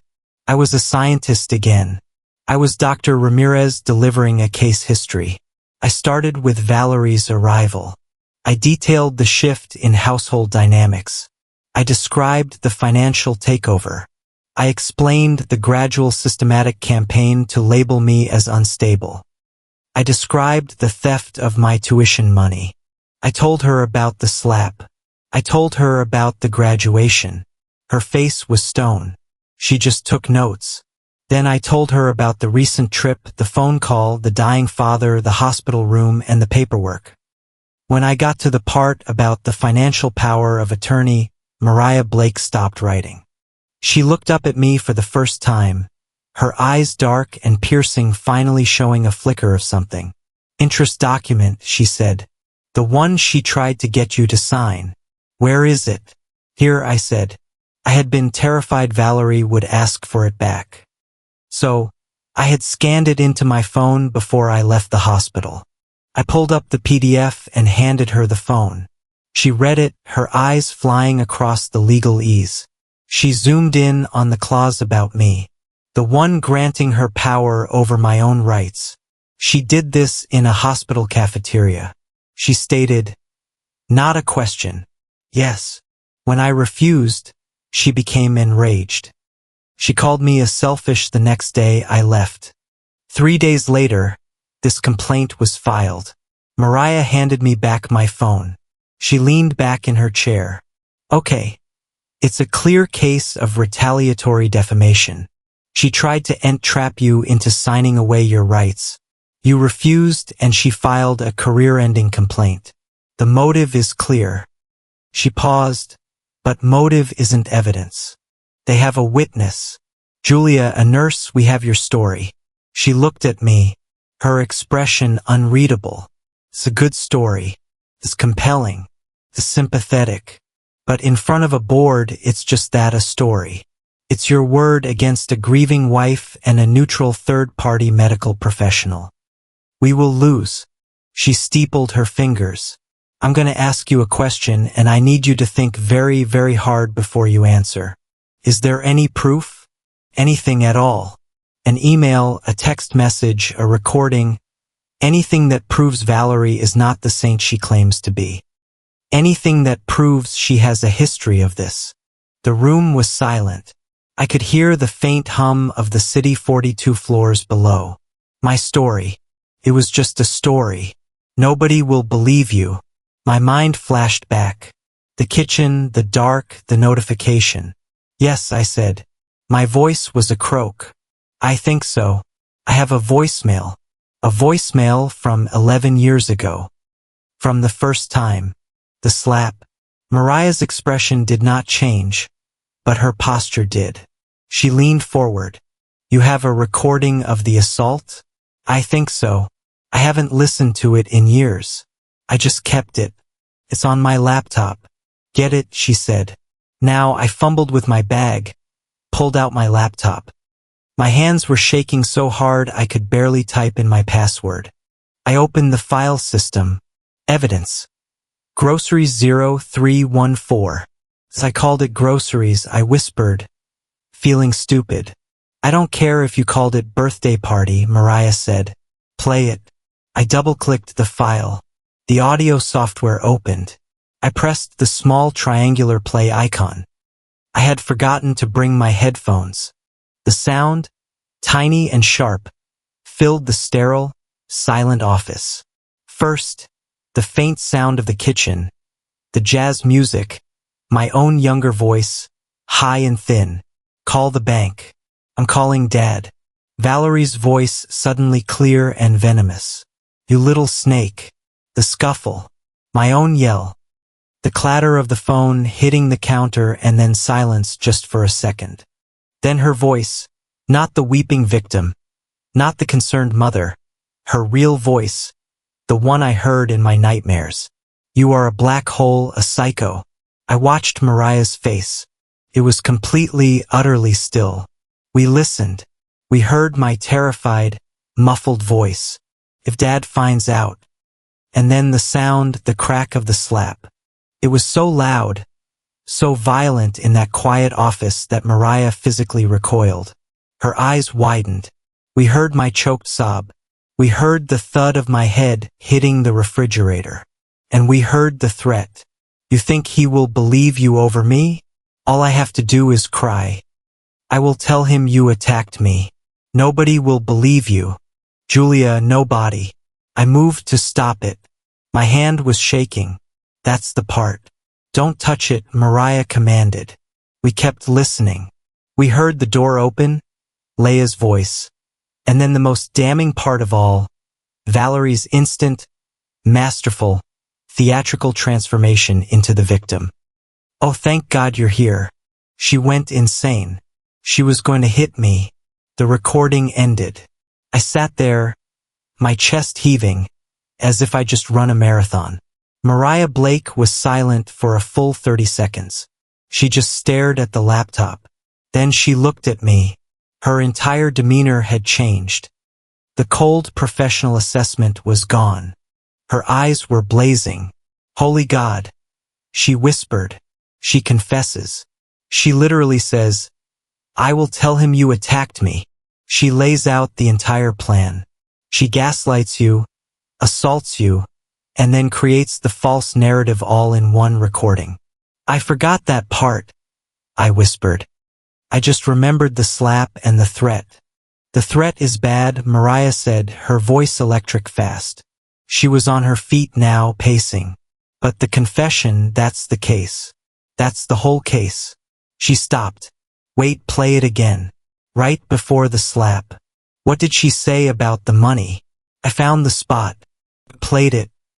You are a black hole, a joyless, ungrateful little gnat. I gave that money a purpose. My daughter Leia, she deserves something beautiful. You just swallow opportunity. Mariah held up a hand. Stop. I gave that money a purpose. She admits it. She admits the financial abuse.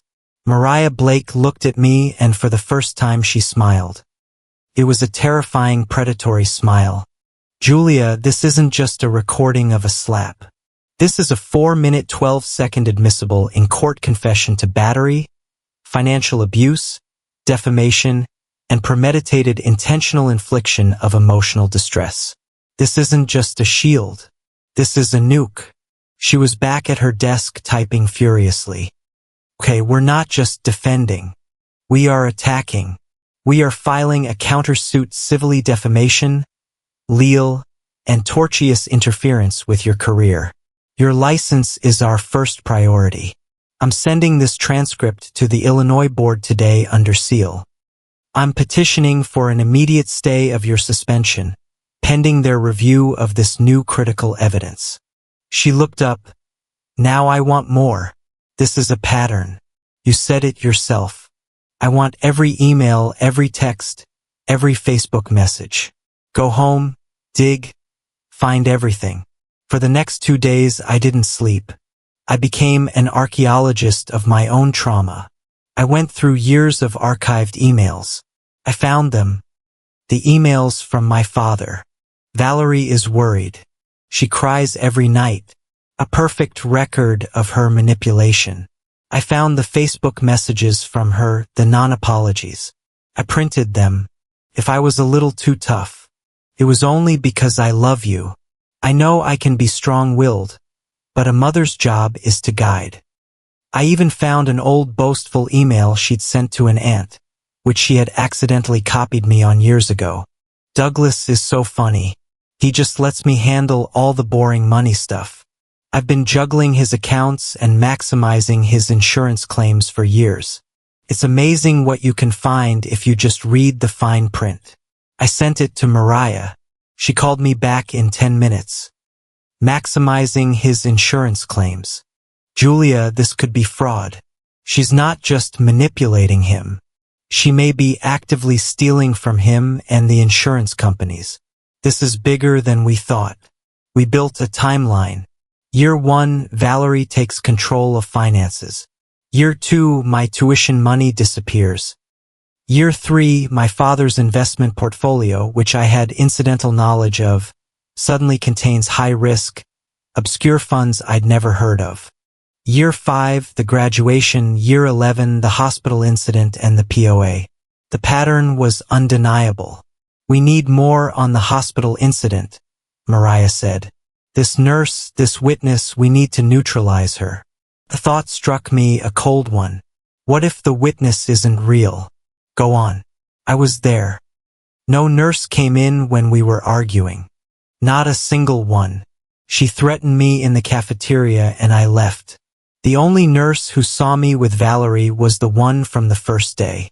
The one Valerie put on a whole prodigal daughter show for. The one who thought you were the problem and she was the saint. Mariah finished. She didn't get a witness to a crime. She pre-gamed a witness, primed her with a false narrative, and then filed the complaint later. It's brilliant and it's evil. She told me to get my father's medical records from that stay as his daughter. I still had a right. I overnight the request. While I waited, I did something else. I thought about the voicemail.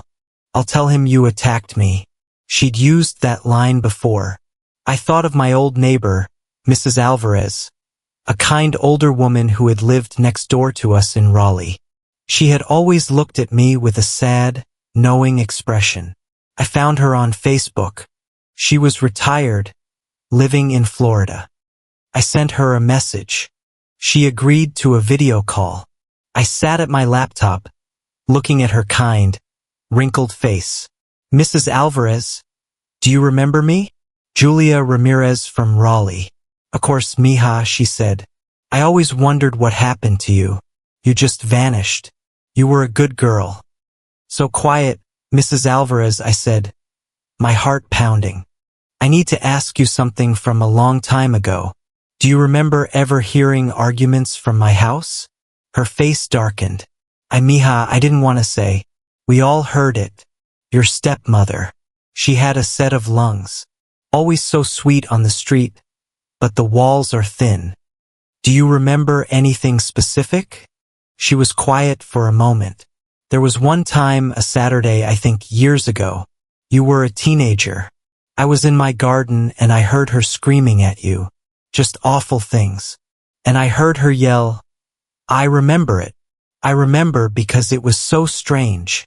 She yelled, you're the crazy one. I'm gonna tell everyone you hit me. You see? You see who they believe.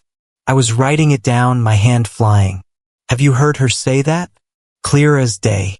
She nodded. I almost called the police, but then it got quiet. And your father came home. And well, it wasn't my business. Mrs. Alvarez, I said, my voice thick. Would you be willing to sign an affidavit saying you heard that? She looked at me, her dark eyes filled with a sudden fierce protectiveness. Mija, I will tell it to the judge himself. The final piece arrived via FedEx the next day. My father's hospital charts. I tore open the packet. I was not looking at his labs. I was not looking at his EKG. I was looking for the administrative forms, the insurance uploads, the admission paperwork, and I found it. Page after page. Authorization for treatment, HIPAA release, insurance billing information. And at the bottom of each page, a signature. Julia Ramirez. My name. My signature. Except it wasn't. It was my name in her handwriting. I knew it instantly. It was the same way she used to sign for my packages when I was a teenager. The J was too loopy. The R was too sharp. It was a perfect, confident forgery. She hadn't just gotten a nurse to lie. She hadn't just filed a false report. She had committed insurance fraud. She had committed forgery. She had used my name, my credentials, and my identity to authorize his treatment, probably to give herself more control, to make herself the point of contact, to access his files under my name. I scanned the pages. I emailed them to Mariah. I went to her office that afternoon. The fortress, she had everything. The glass conference table was no longer empty. It was covered. The voicemail transcript, the metadata proving the file was 11 years old and unaltered. My affidavit, the signed affidavit from Mrs. Alvarez, the printouts of Valerie's manipulative emails, the printouts of her apologies, the email where she bragged about juggling my father's insurance, and now front and center the high-resolution blown-up copies of the forged signatures. Mariah Blake stood at the head of the table. She looked like a general about to invade a continent. "They spent 11 years," she said, her voice a low, cold hum of absolute fury. "They spent 11 years building a narrative that you are an unstable, out-of-control, emotional child." She placed one perfectly manicured finger on the voicemail transcript. "It's time," she said, "that we tell a different story, and we are going to tell it using Valerie's own voice." The email from the state board sent via Mariah's office was cold and official. The hearing was set. "A formal disciplinary hearing will be convened at Harbor Light Medical Center. Conference room 4B on at the hospital," I said, my voice hollow. I was sitting in Mariah's glass fortress again. "They're making me go back there." "It's a power play," Mariah said, not looking up from her legal pad. "They are reinforcing their authority. They want to hold the execution on the steps of the castle. It's designed to intimidate you, to remind you of what you've lost." "It's working," I whispered. "Good," she said, finally looking at me. "Let it use it. But we have a strategy, and it is simple. You, Julia, are going to let Valerie King Ramirez win." I stared at her. "What?" "She has a story. She has been rehearsing it for 11 years. The unstable Julia story, the violent stepdaughter story, the hysterical money-obsessed story. She is desperate to tell it to a captive audience, so we are going to let her." Mariah leaned forward, the predator back in her eyes. "You will sit there. You will be calm.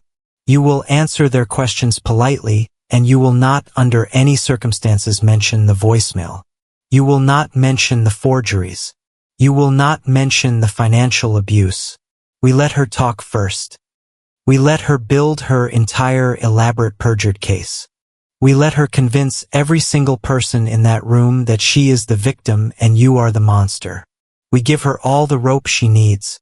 And then when she is finished, when she is sitting there triumphant, I will hand her the noose. The day of the hearing, I felt like I was walking to my own funeral. I had to pay for a hotel room nearby. I couldn't bear to be in my own apartment, the place that had been my sanctuary, and now felt like a prison. I arrived at Harbor Light Medical Center at 8:45 in the morning. I walked through the automatic glass doors, a building where I had saved lives, where I had earned the respect of my colleagues. I walked to the security desk.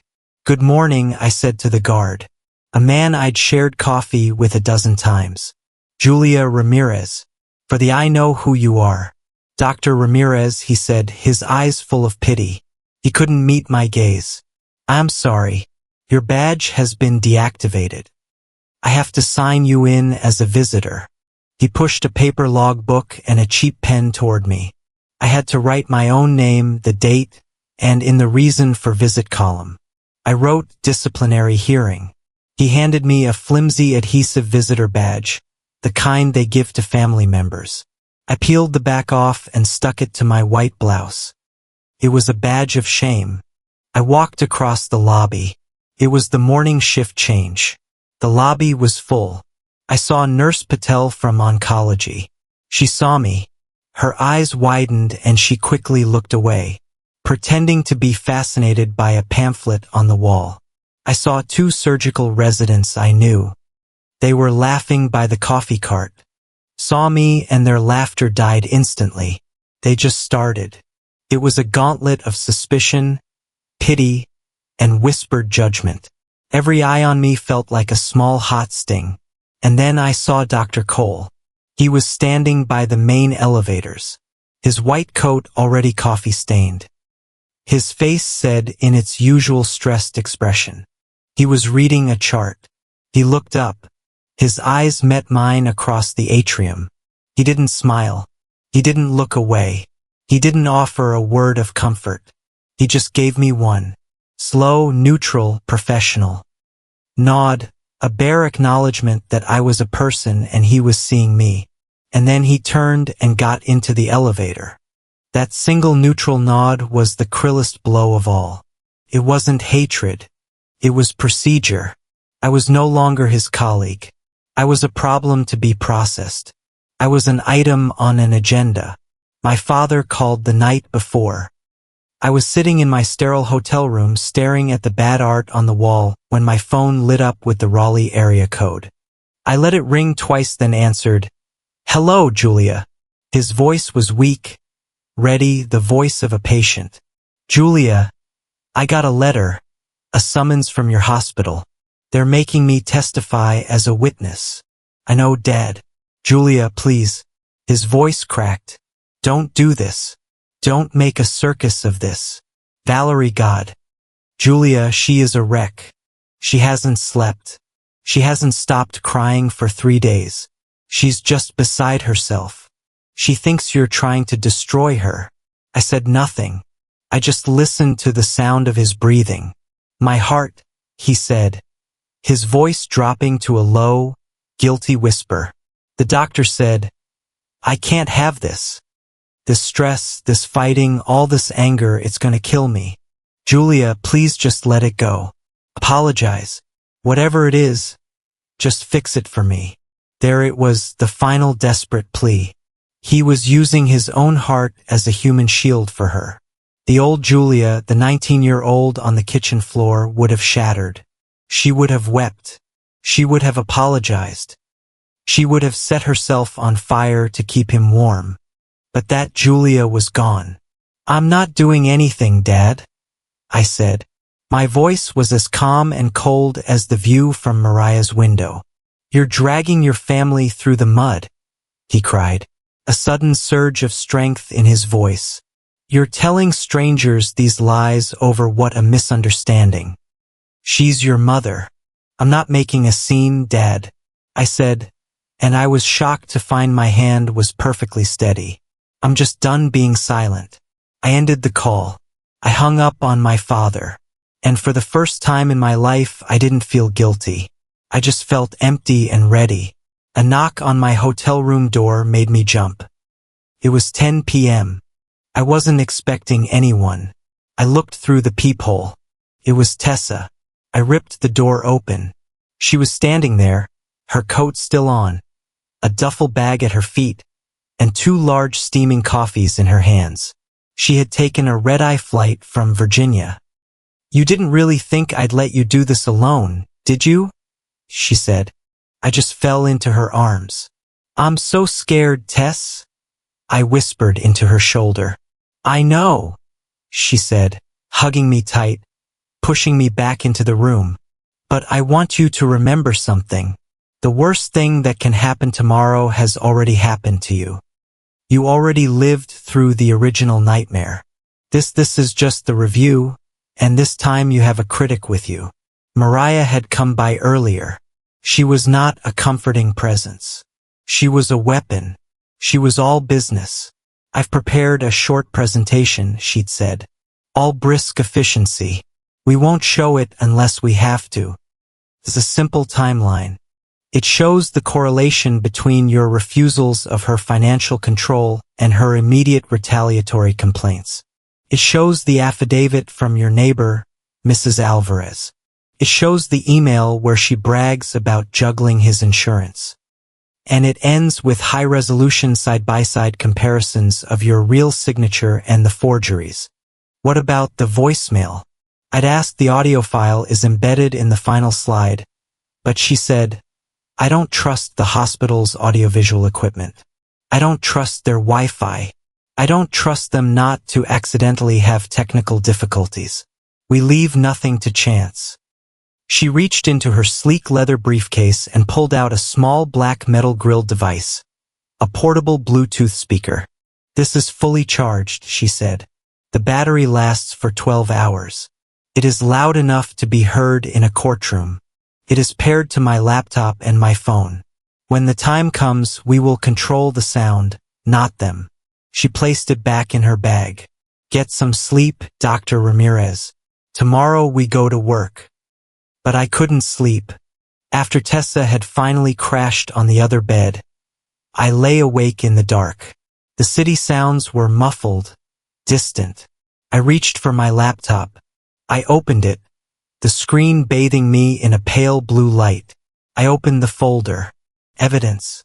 I put in my headphones so I wouldn't wake Tessa one last time. I pressed play. Groceries. 0314. I listened to the whole thing. The thin, terrified voice of my younger self. The guttural rage of her voice. The crack of the slap. The sound of my head hitting the metal. The choked gasping, so this time I didn't flinch. I didn't cry. I listened to it with the cold diagnostic ear of a pharmacist. I was listening for data. I was analyzing the words, the cadence, the evidence. "I will tell him you attacked me. Nobody will believe you." I closed the laptop. I was calm. That girl on the floor, the one who had been so terrified, so alone, she wasn't me anymore. I was her witness and I was about to give her testimony. I turned on the small desk lamp. I found the notebook I kept, the one Dr. Sharma had encouraged me to write in. I wrote a few short lines on a clean page. "I will not use violence to get my revenge. I will not use lies. I will not use manipulation. I will use the one thing they told me was meaningless. I will use the truth. It's the only way I can respect myself in the morning." The morning was bright and cold. I showered. I got dressed. Not in a power suit. Not in a victim's clothing. I put on a pair of simple dark gray slacks. I put on a crisp white button-down shirt. The uniform of a scientist. The uniform of a professional. I pulled my hair back into a tight, severe bun. No stray hairs, no emotion. I put on no makeup. My face was pale. My eyes were dark. I did not want to hide a single thing. I met Mariah and Tessa in the lobby. Tessa just squeezed my hand. Mariah just nodded. We walked to the hospital. I badged in. Visitor. We walked to the elevators. I pressed the button for the 4th floor, the administrative floor. The elevator doors closed, polished steel encasing the three of us. I looked at my reflection. I saw a 29-year-old woman, pale and tired, wearing a visitor's badge in her own place of work. But the girl who had been raised to be invisible, the girl who had been trained to be silent, she was gone. I was not a victim anymore. I was not a daughter. I was not a suspect. I was a witness. The elevator chimed. The doors opened. Conference room 4B was the same beige windowless box as the first one, just on a different floor. Smelled the same. The lights hummed the same low, oppressive tune. We sat at one side of the long table. Me, Mariah, and Tessa, who had insisted on coming in as my support person, a role Mariah had grudgingly allowed. Across from us sat the panel, Dr. Alistair Finch looking even more grim. Janine Price from HR, Mr. Graves, the hospital's lawyer, and 2 new additions. A severe L-looking woman I didn't know, introduced as Dr. Lena Haddad from the State Pharmacy Board, and a man who was clearly a lawyer for the board. And against the far wall, the observers, the accusers, Valerie King Ramirez, dressed in a conservative dove gray suit, a simple cross around her neck. Her left hand was not in a bandage, but she massaged the wrist periodically as if in pain. And my father, he looked terrible. He was 100 lighter, his skin gray and papery. He looked like what he was, a man who had just survived a massive heart attack and was being forced to testify against his own daughter. He wouldn't look at me. Dr. Haddad from the State Board began. Her voice was cold and clear. This hearing is now in session. The purpose is to review the formal complaint filed against Dr. Julia Ramirez. The accusations are, as you know, assault, battery, and gross unprofessional conduct. If these allegations are substantiated, the board is prepared to move for the permanent revocation of Dr. Ramirez's license to practice. Permanent revocation, not suspension. This was an execution. We will begin with the complainant's testimony. Mrs. King Ramirez, please. Valerie stood. She did not need notes. She was a natural. She placed a hand over her heart, her voice trembling. Just enough. Thank you. I never wanted this. I just want my daughter to get help. She began her story.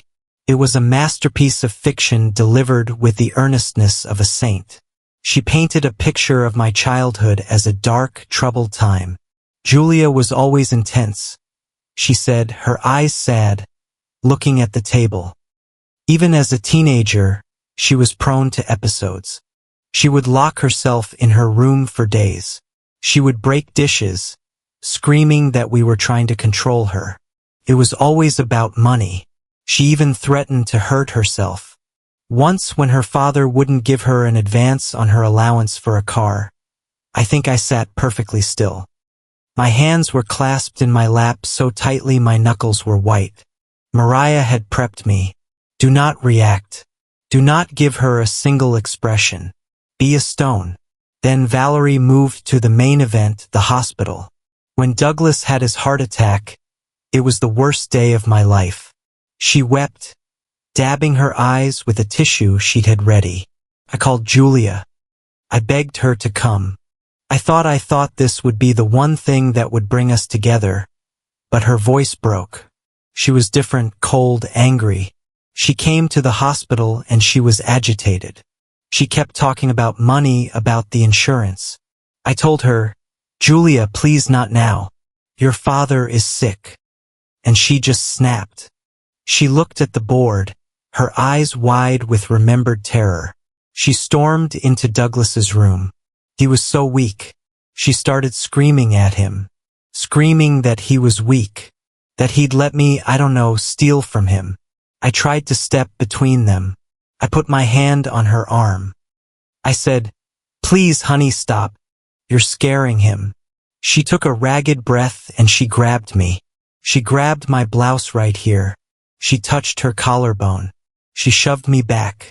She slammed her hand onto the wall right next to my head so hard I thought she was going to kill me. A nurse saw it from the hallway. She had to call security. It was perfect. A perfect, seamless, terrifying lie. Took all my strength to remain a stone. Mr. Graves, the hospital's lawyer, leaned forward. Mrs. King Ramirez, this nurse, the one who saw the assault. Can you name her? Valerie faltered for just a fraction of a second. The one detail she hadn't prepared for. It was all so fast. I didn't get her name. I think she was a float nurse, but she told me later that she had never felt so unsafe that she would be able to confirm how out of control Julia was. No name, just a feeling. Just as Mariah had predicted. Thank you, Mrs. King Ramirez. You may sit. We call Mr. Douglas Ramirez. My father looked like he was walking to the gallows. He was sworn in. He sat, his hands shaking, gripping the edge of the table. Mr. Ramirez, Dr. Haddad said, her voice softening a fraction. We are sorry for your health condition. Please just tell us what you remember of the incident in your hospital room. My father licked his dry lips. He looked at Valerie. She gave him a small, wounded, supportive look. He looked at the table. He would not look at me. I was on a lot of medication. He began, his voice raspy. It's all a blur. I remember noise, arguing. I remember Julia was upset. Valerie was trying to calm her down. Was your daughter yelling? The board lawyer asked. She has a tendency to overreact. My father mumbled. She always has. She's very sensitive, very intense. Valerie has only ever tried to be a good mother to her. She just wanted to protect me from the stress. He had done it. He had picked a side. He had chosen the lie, the comfortable, easy lie over the difficult, painful truth. He had chosen his wife over his daughter. The betrayal was so absolute, so final. It didn't even hurt. It was just a fact. The sun rises in the east. The sky is blue. My father is a coward. Thank you, Mr. Ramirez. You may sit. He shuffled back to his chair. His head bowed and took Valerie's hand. She patted it. A perfect portrait of a supportive wife. Dr. Ramirez. My name in that room sounded like an accusation. I stood. I walked to the witness chair. I was sworn in. Dr. Ramirez. Dr. Haddad said, "You have heard the testimony. You have heard the accusations that you physically assaulted your stepmother in a patient's room, that you have a long-standing history of emotional instability and violence. How do you respond?" This was it, my one moment. I did not look at Valerie. I did not look at my father. I looked directly at the four members of the panel. I did not assault my stepmother, I said. My voice was low, steady, and clear. I did not scream at my father. I did not throw anything. I did not slam my hand against a wall. I did not touch her. Then what did happen? Dr. Ramirez, I was in the hospital cafeteria with Mrs. King Ramirez, not in my father's room. She asked me to sign a stack of documents. I am a clinical pharmacist. I read them. I saw Mariah's hand resting on her briefcase. The documents were not, as she claimed, simple medical authorizations. They contained a full financial power of attorney for my father's assets and a clause that attempted to sign away my own legal rights to his estate. Dr. Haddad's eyebrows went up. Mr. Graves, the hospital lawyer, suddenly looked very, very interested. I informed Mrs. King Ramirez that I would not be signing the documents until they had been reviewed by my own legal counsel. She became enraged. She called me several inappropriate names. I then left the cafeteria and returned to Chicago the following day, 3 days after I refused to sign those papers. This complaint was filed against me. It is a direct and malicious retaliation for my refusal to sign a fraudulent legal document. The room was silent.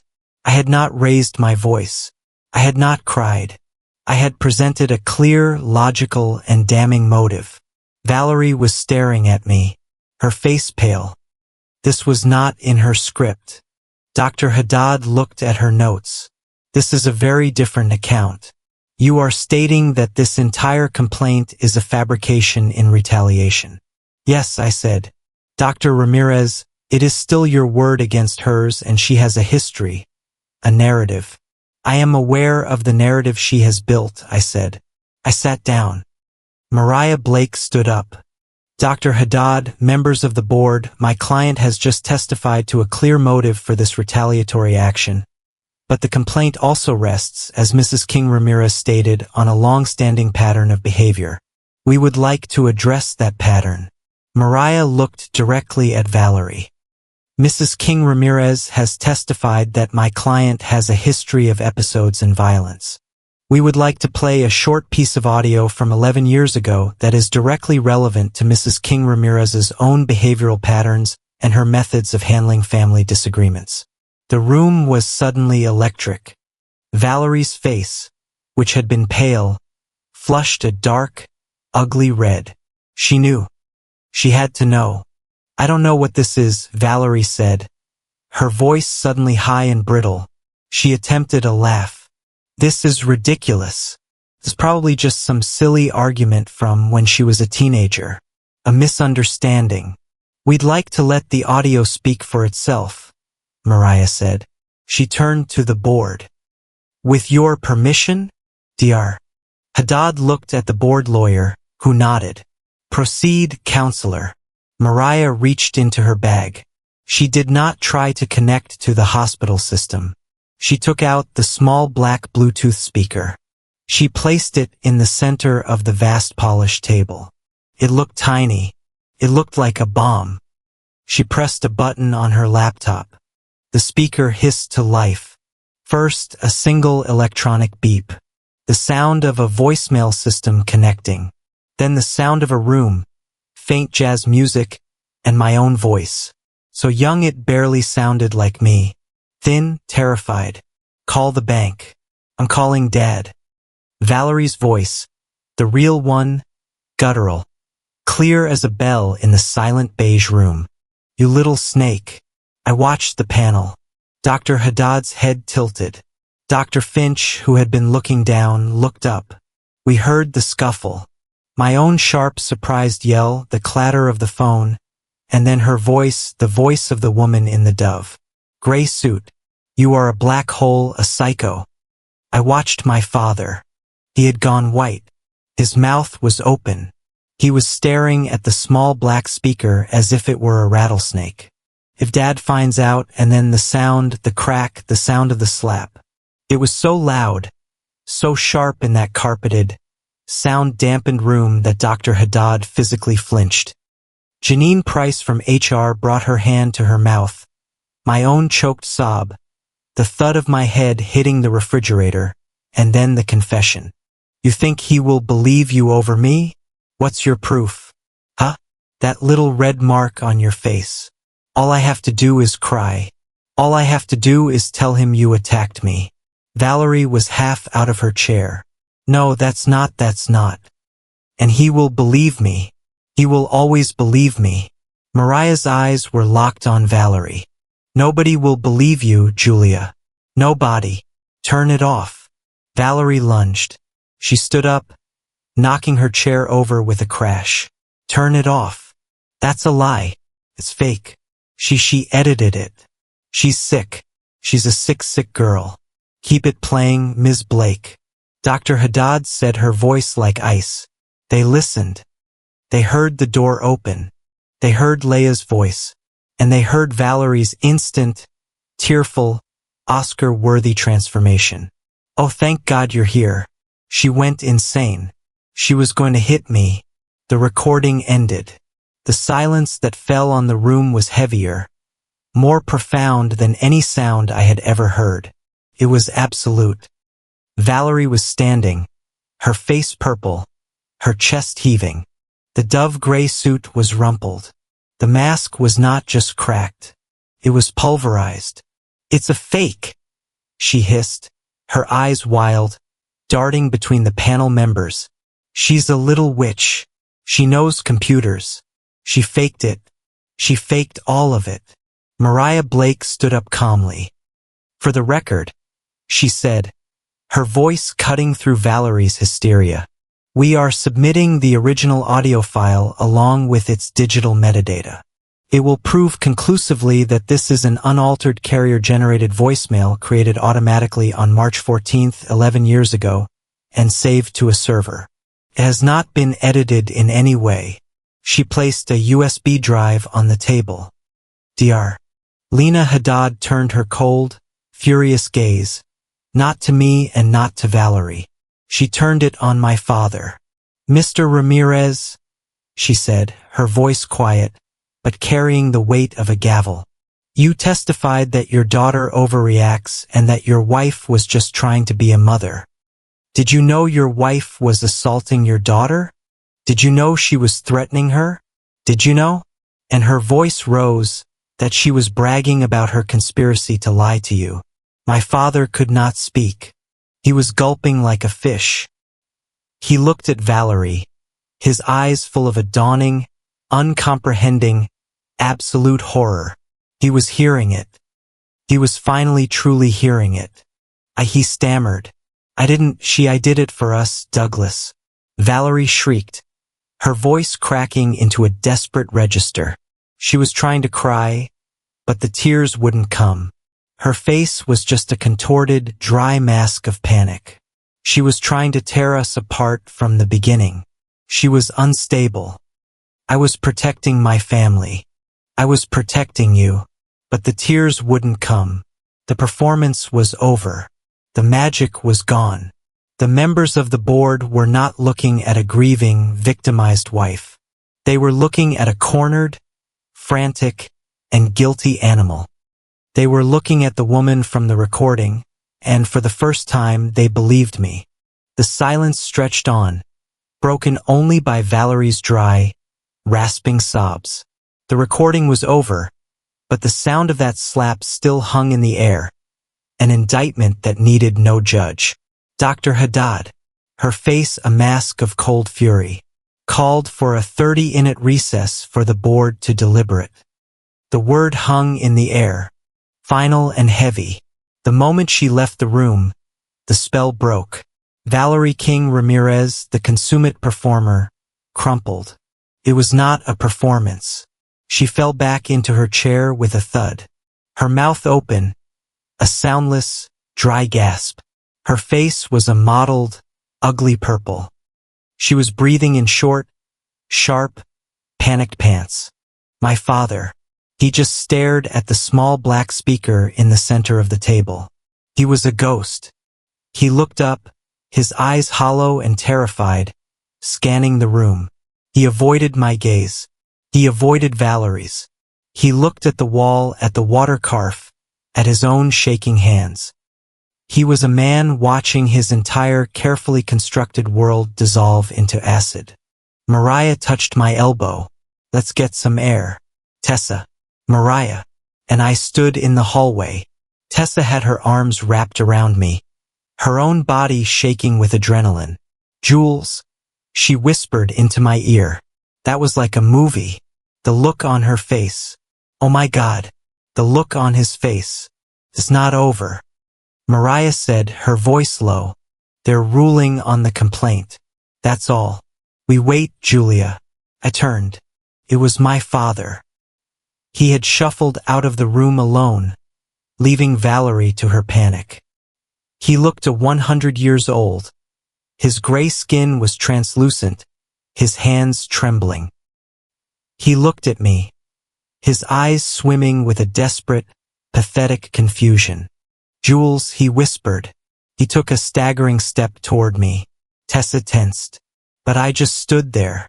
Why didn't you ever tell me? He rasped, his eyes pleading. Why didn't you show me that I didn't know? Julia, I swear I didn't know it was like that. I looked at him, the man I had spent my entire life trying to earn a kind word from, the man I had begged in 100 silent ways to just see me. I did tell you, Dad. I said my voice wasn't angry. It was just empty. I told you she was stealing my money. I told you she was cruel. I stood in front of you, 19 years old, with a black eye and a split lip, and I apologized to her. You saw my face. You heard my silence. You had every opportunity to know. But she said you were unstable. She said, and you chose to believe her. Finished. It was easier. It was always easier to believe that I was the problem than to believe that she was. He flinched as if I had just slapped him.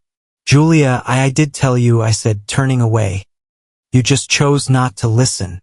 I walked back toward the conference room, leaving him standing alone in the hallway.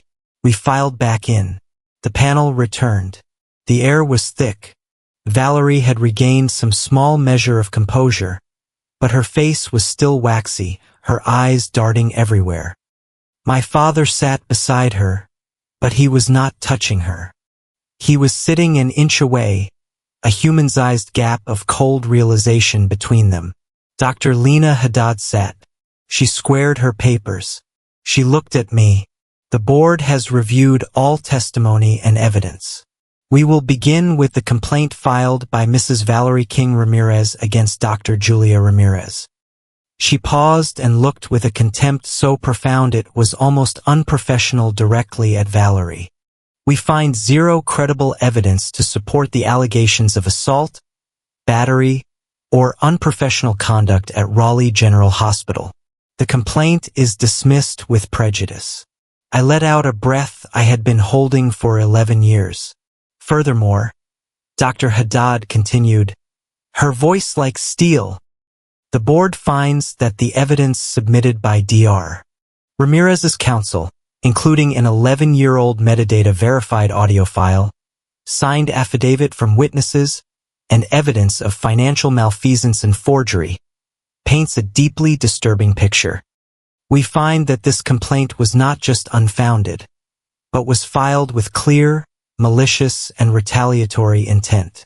Valerie made a small strangled sound. Therefore, Dr. Haddad said, the provisional suspension of Dr. Julia Ramirez's license is immediately and permanently lifted. Her license is reinstated in full with all privileges. We will be issuing a formal letter of apology to Dr. Ramirez for the duress caused by this error in judgment. She then turned her gaze to Dr. Finch and Mr. Graves from Harbor Light. This board strongly recommends that Harbor Light Medical Center take immediate and public action to support Dr. Ramirez in her return to her position. We also strongly recommend you open an immediate internal investigation into your own processes and into Mrs. King Ramirez. Your institution acted on a one-sided, uncorroborated, and demonstrably false report and nearly destroyed the career of one of your own professionals. Dr. M. Finch and Mr. Graves looked like they had swallowed poison. They were in this moment terrified of me. It was over. I had won. We were in the lobby by the main elevators. Tessa was just openly weeping, hugging me so hard I thought my ribs would crack. Mariah, my lawyer, my general, pulled me aside. She was for her almost smiling. We won the battle, she said. Now the war. You have choices, Julia. Option 1, we take this win. We file a permanent restraining order against Valerie. She will never be allowed to contact you, your place of work, or be within 500 feet of you ever again. We go home. Option 2, she said, her eyes glittering. We file a civil suit, a massive one.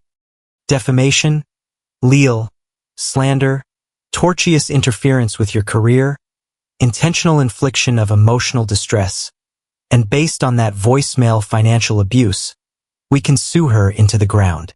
And, she added quietly, we can and should name your father as a party to the suit for his role as a passive enabler in the financial fraud. Sue my father, the man who was at that very moment probably being put back into an ambulance, his weak heart shattered by a truth he'd avoided for a decade. I don't want their money, Mariah, I said, my voice thick. I never did. That was her sickness, not mine. It's not about the money, Julia.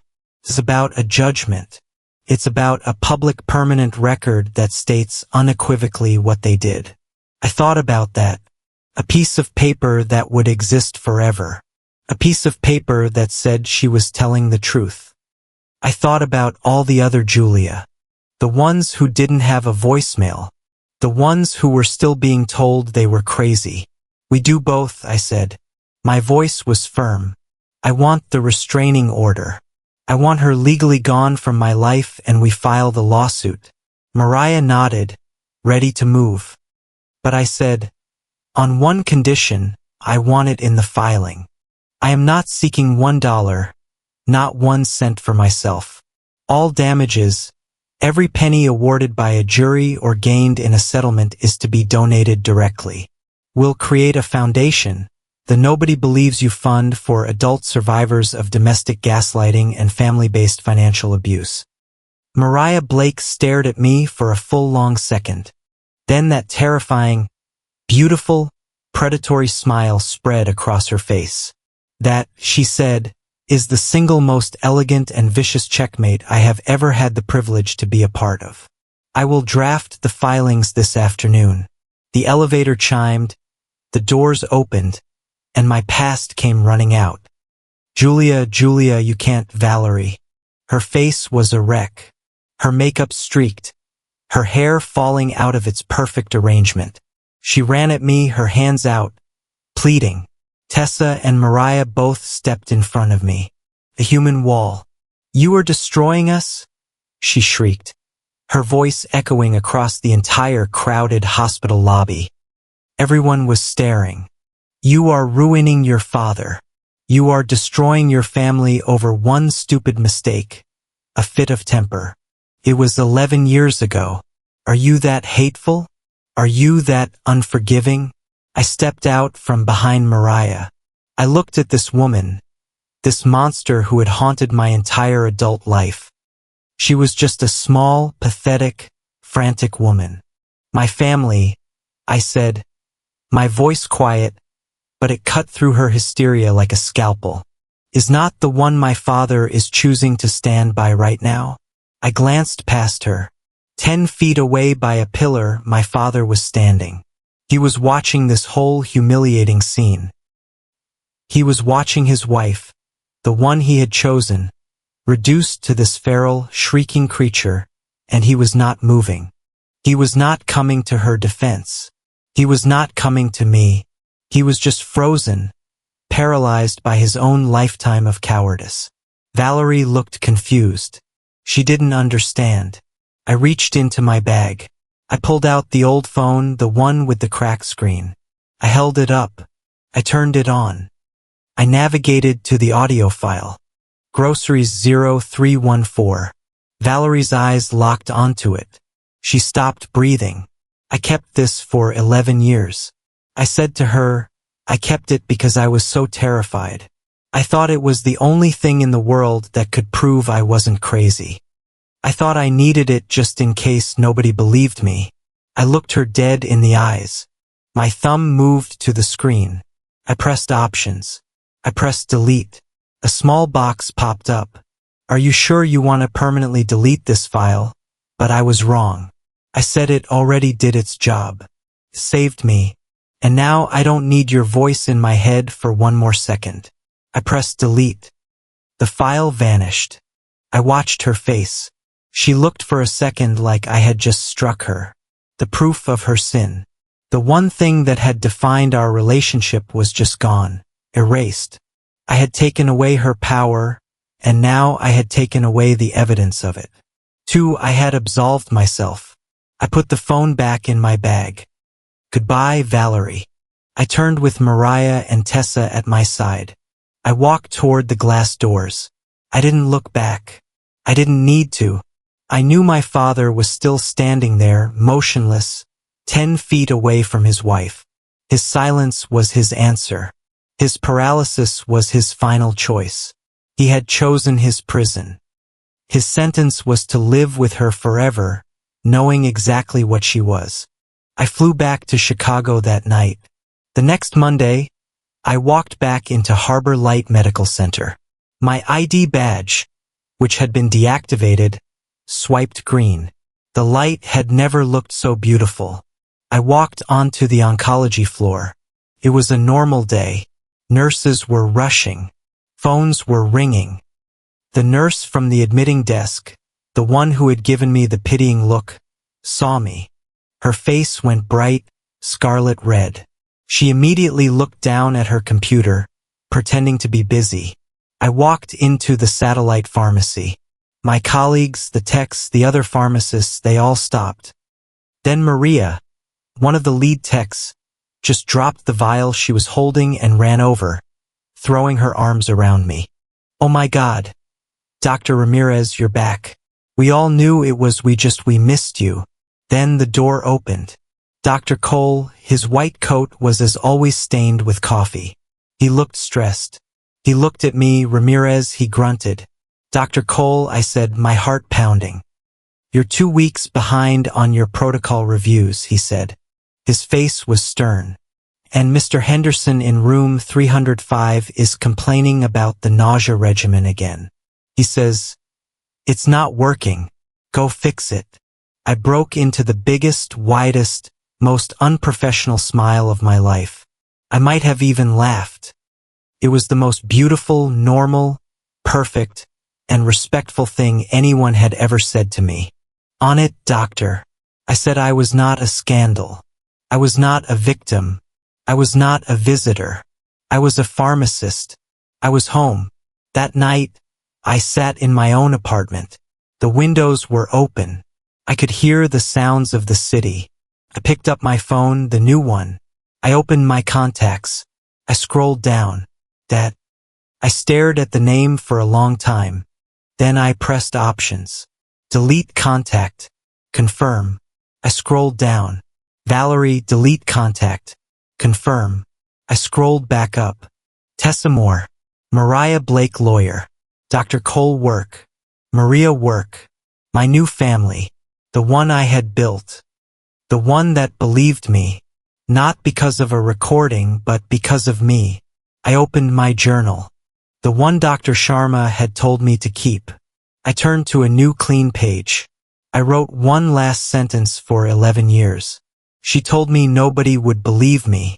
Turns out I didn't need nobody to believe me. I just needed to stop believing her.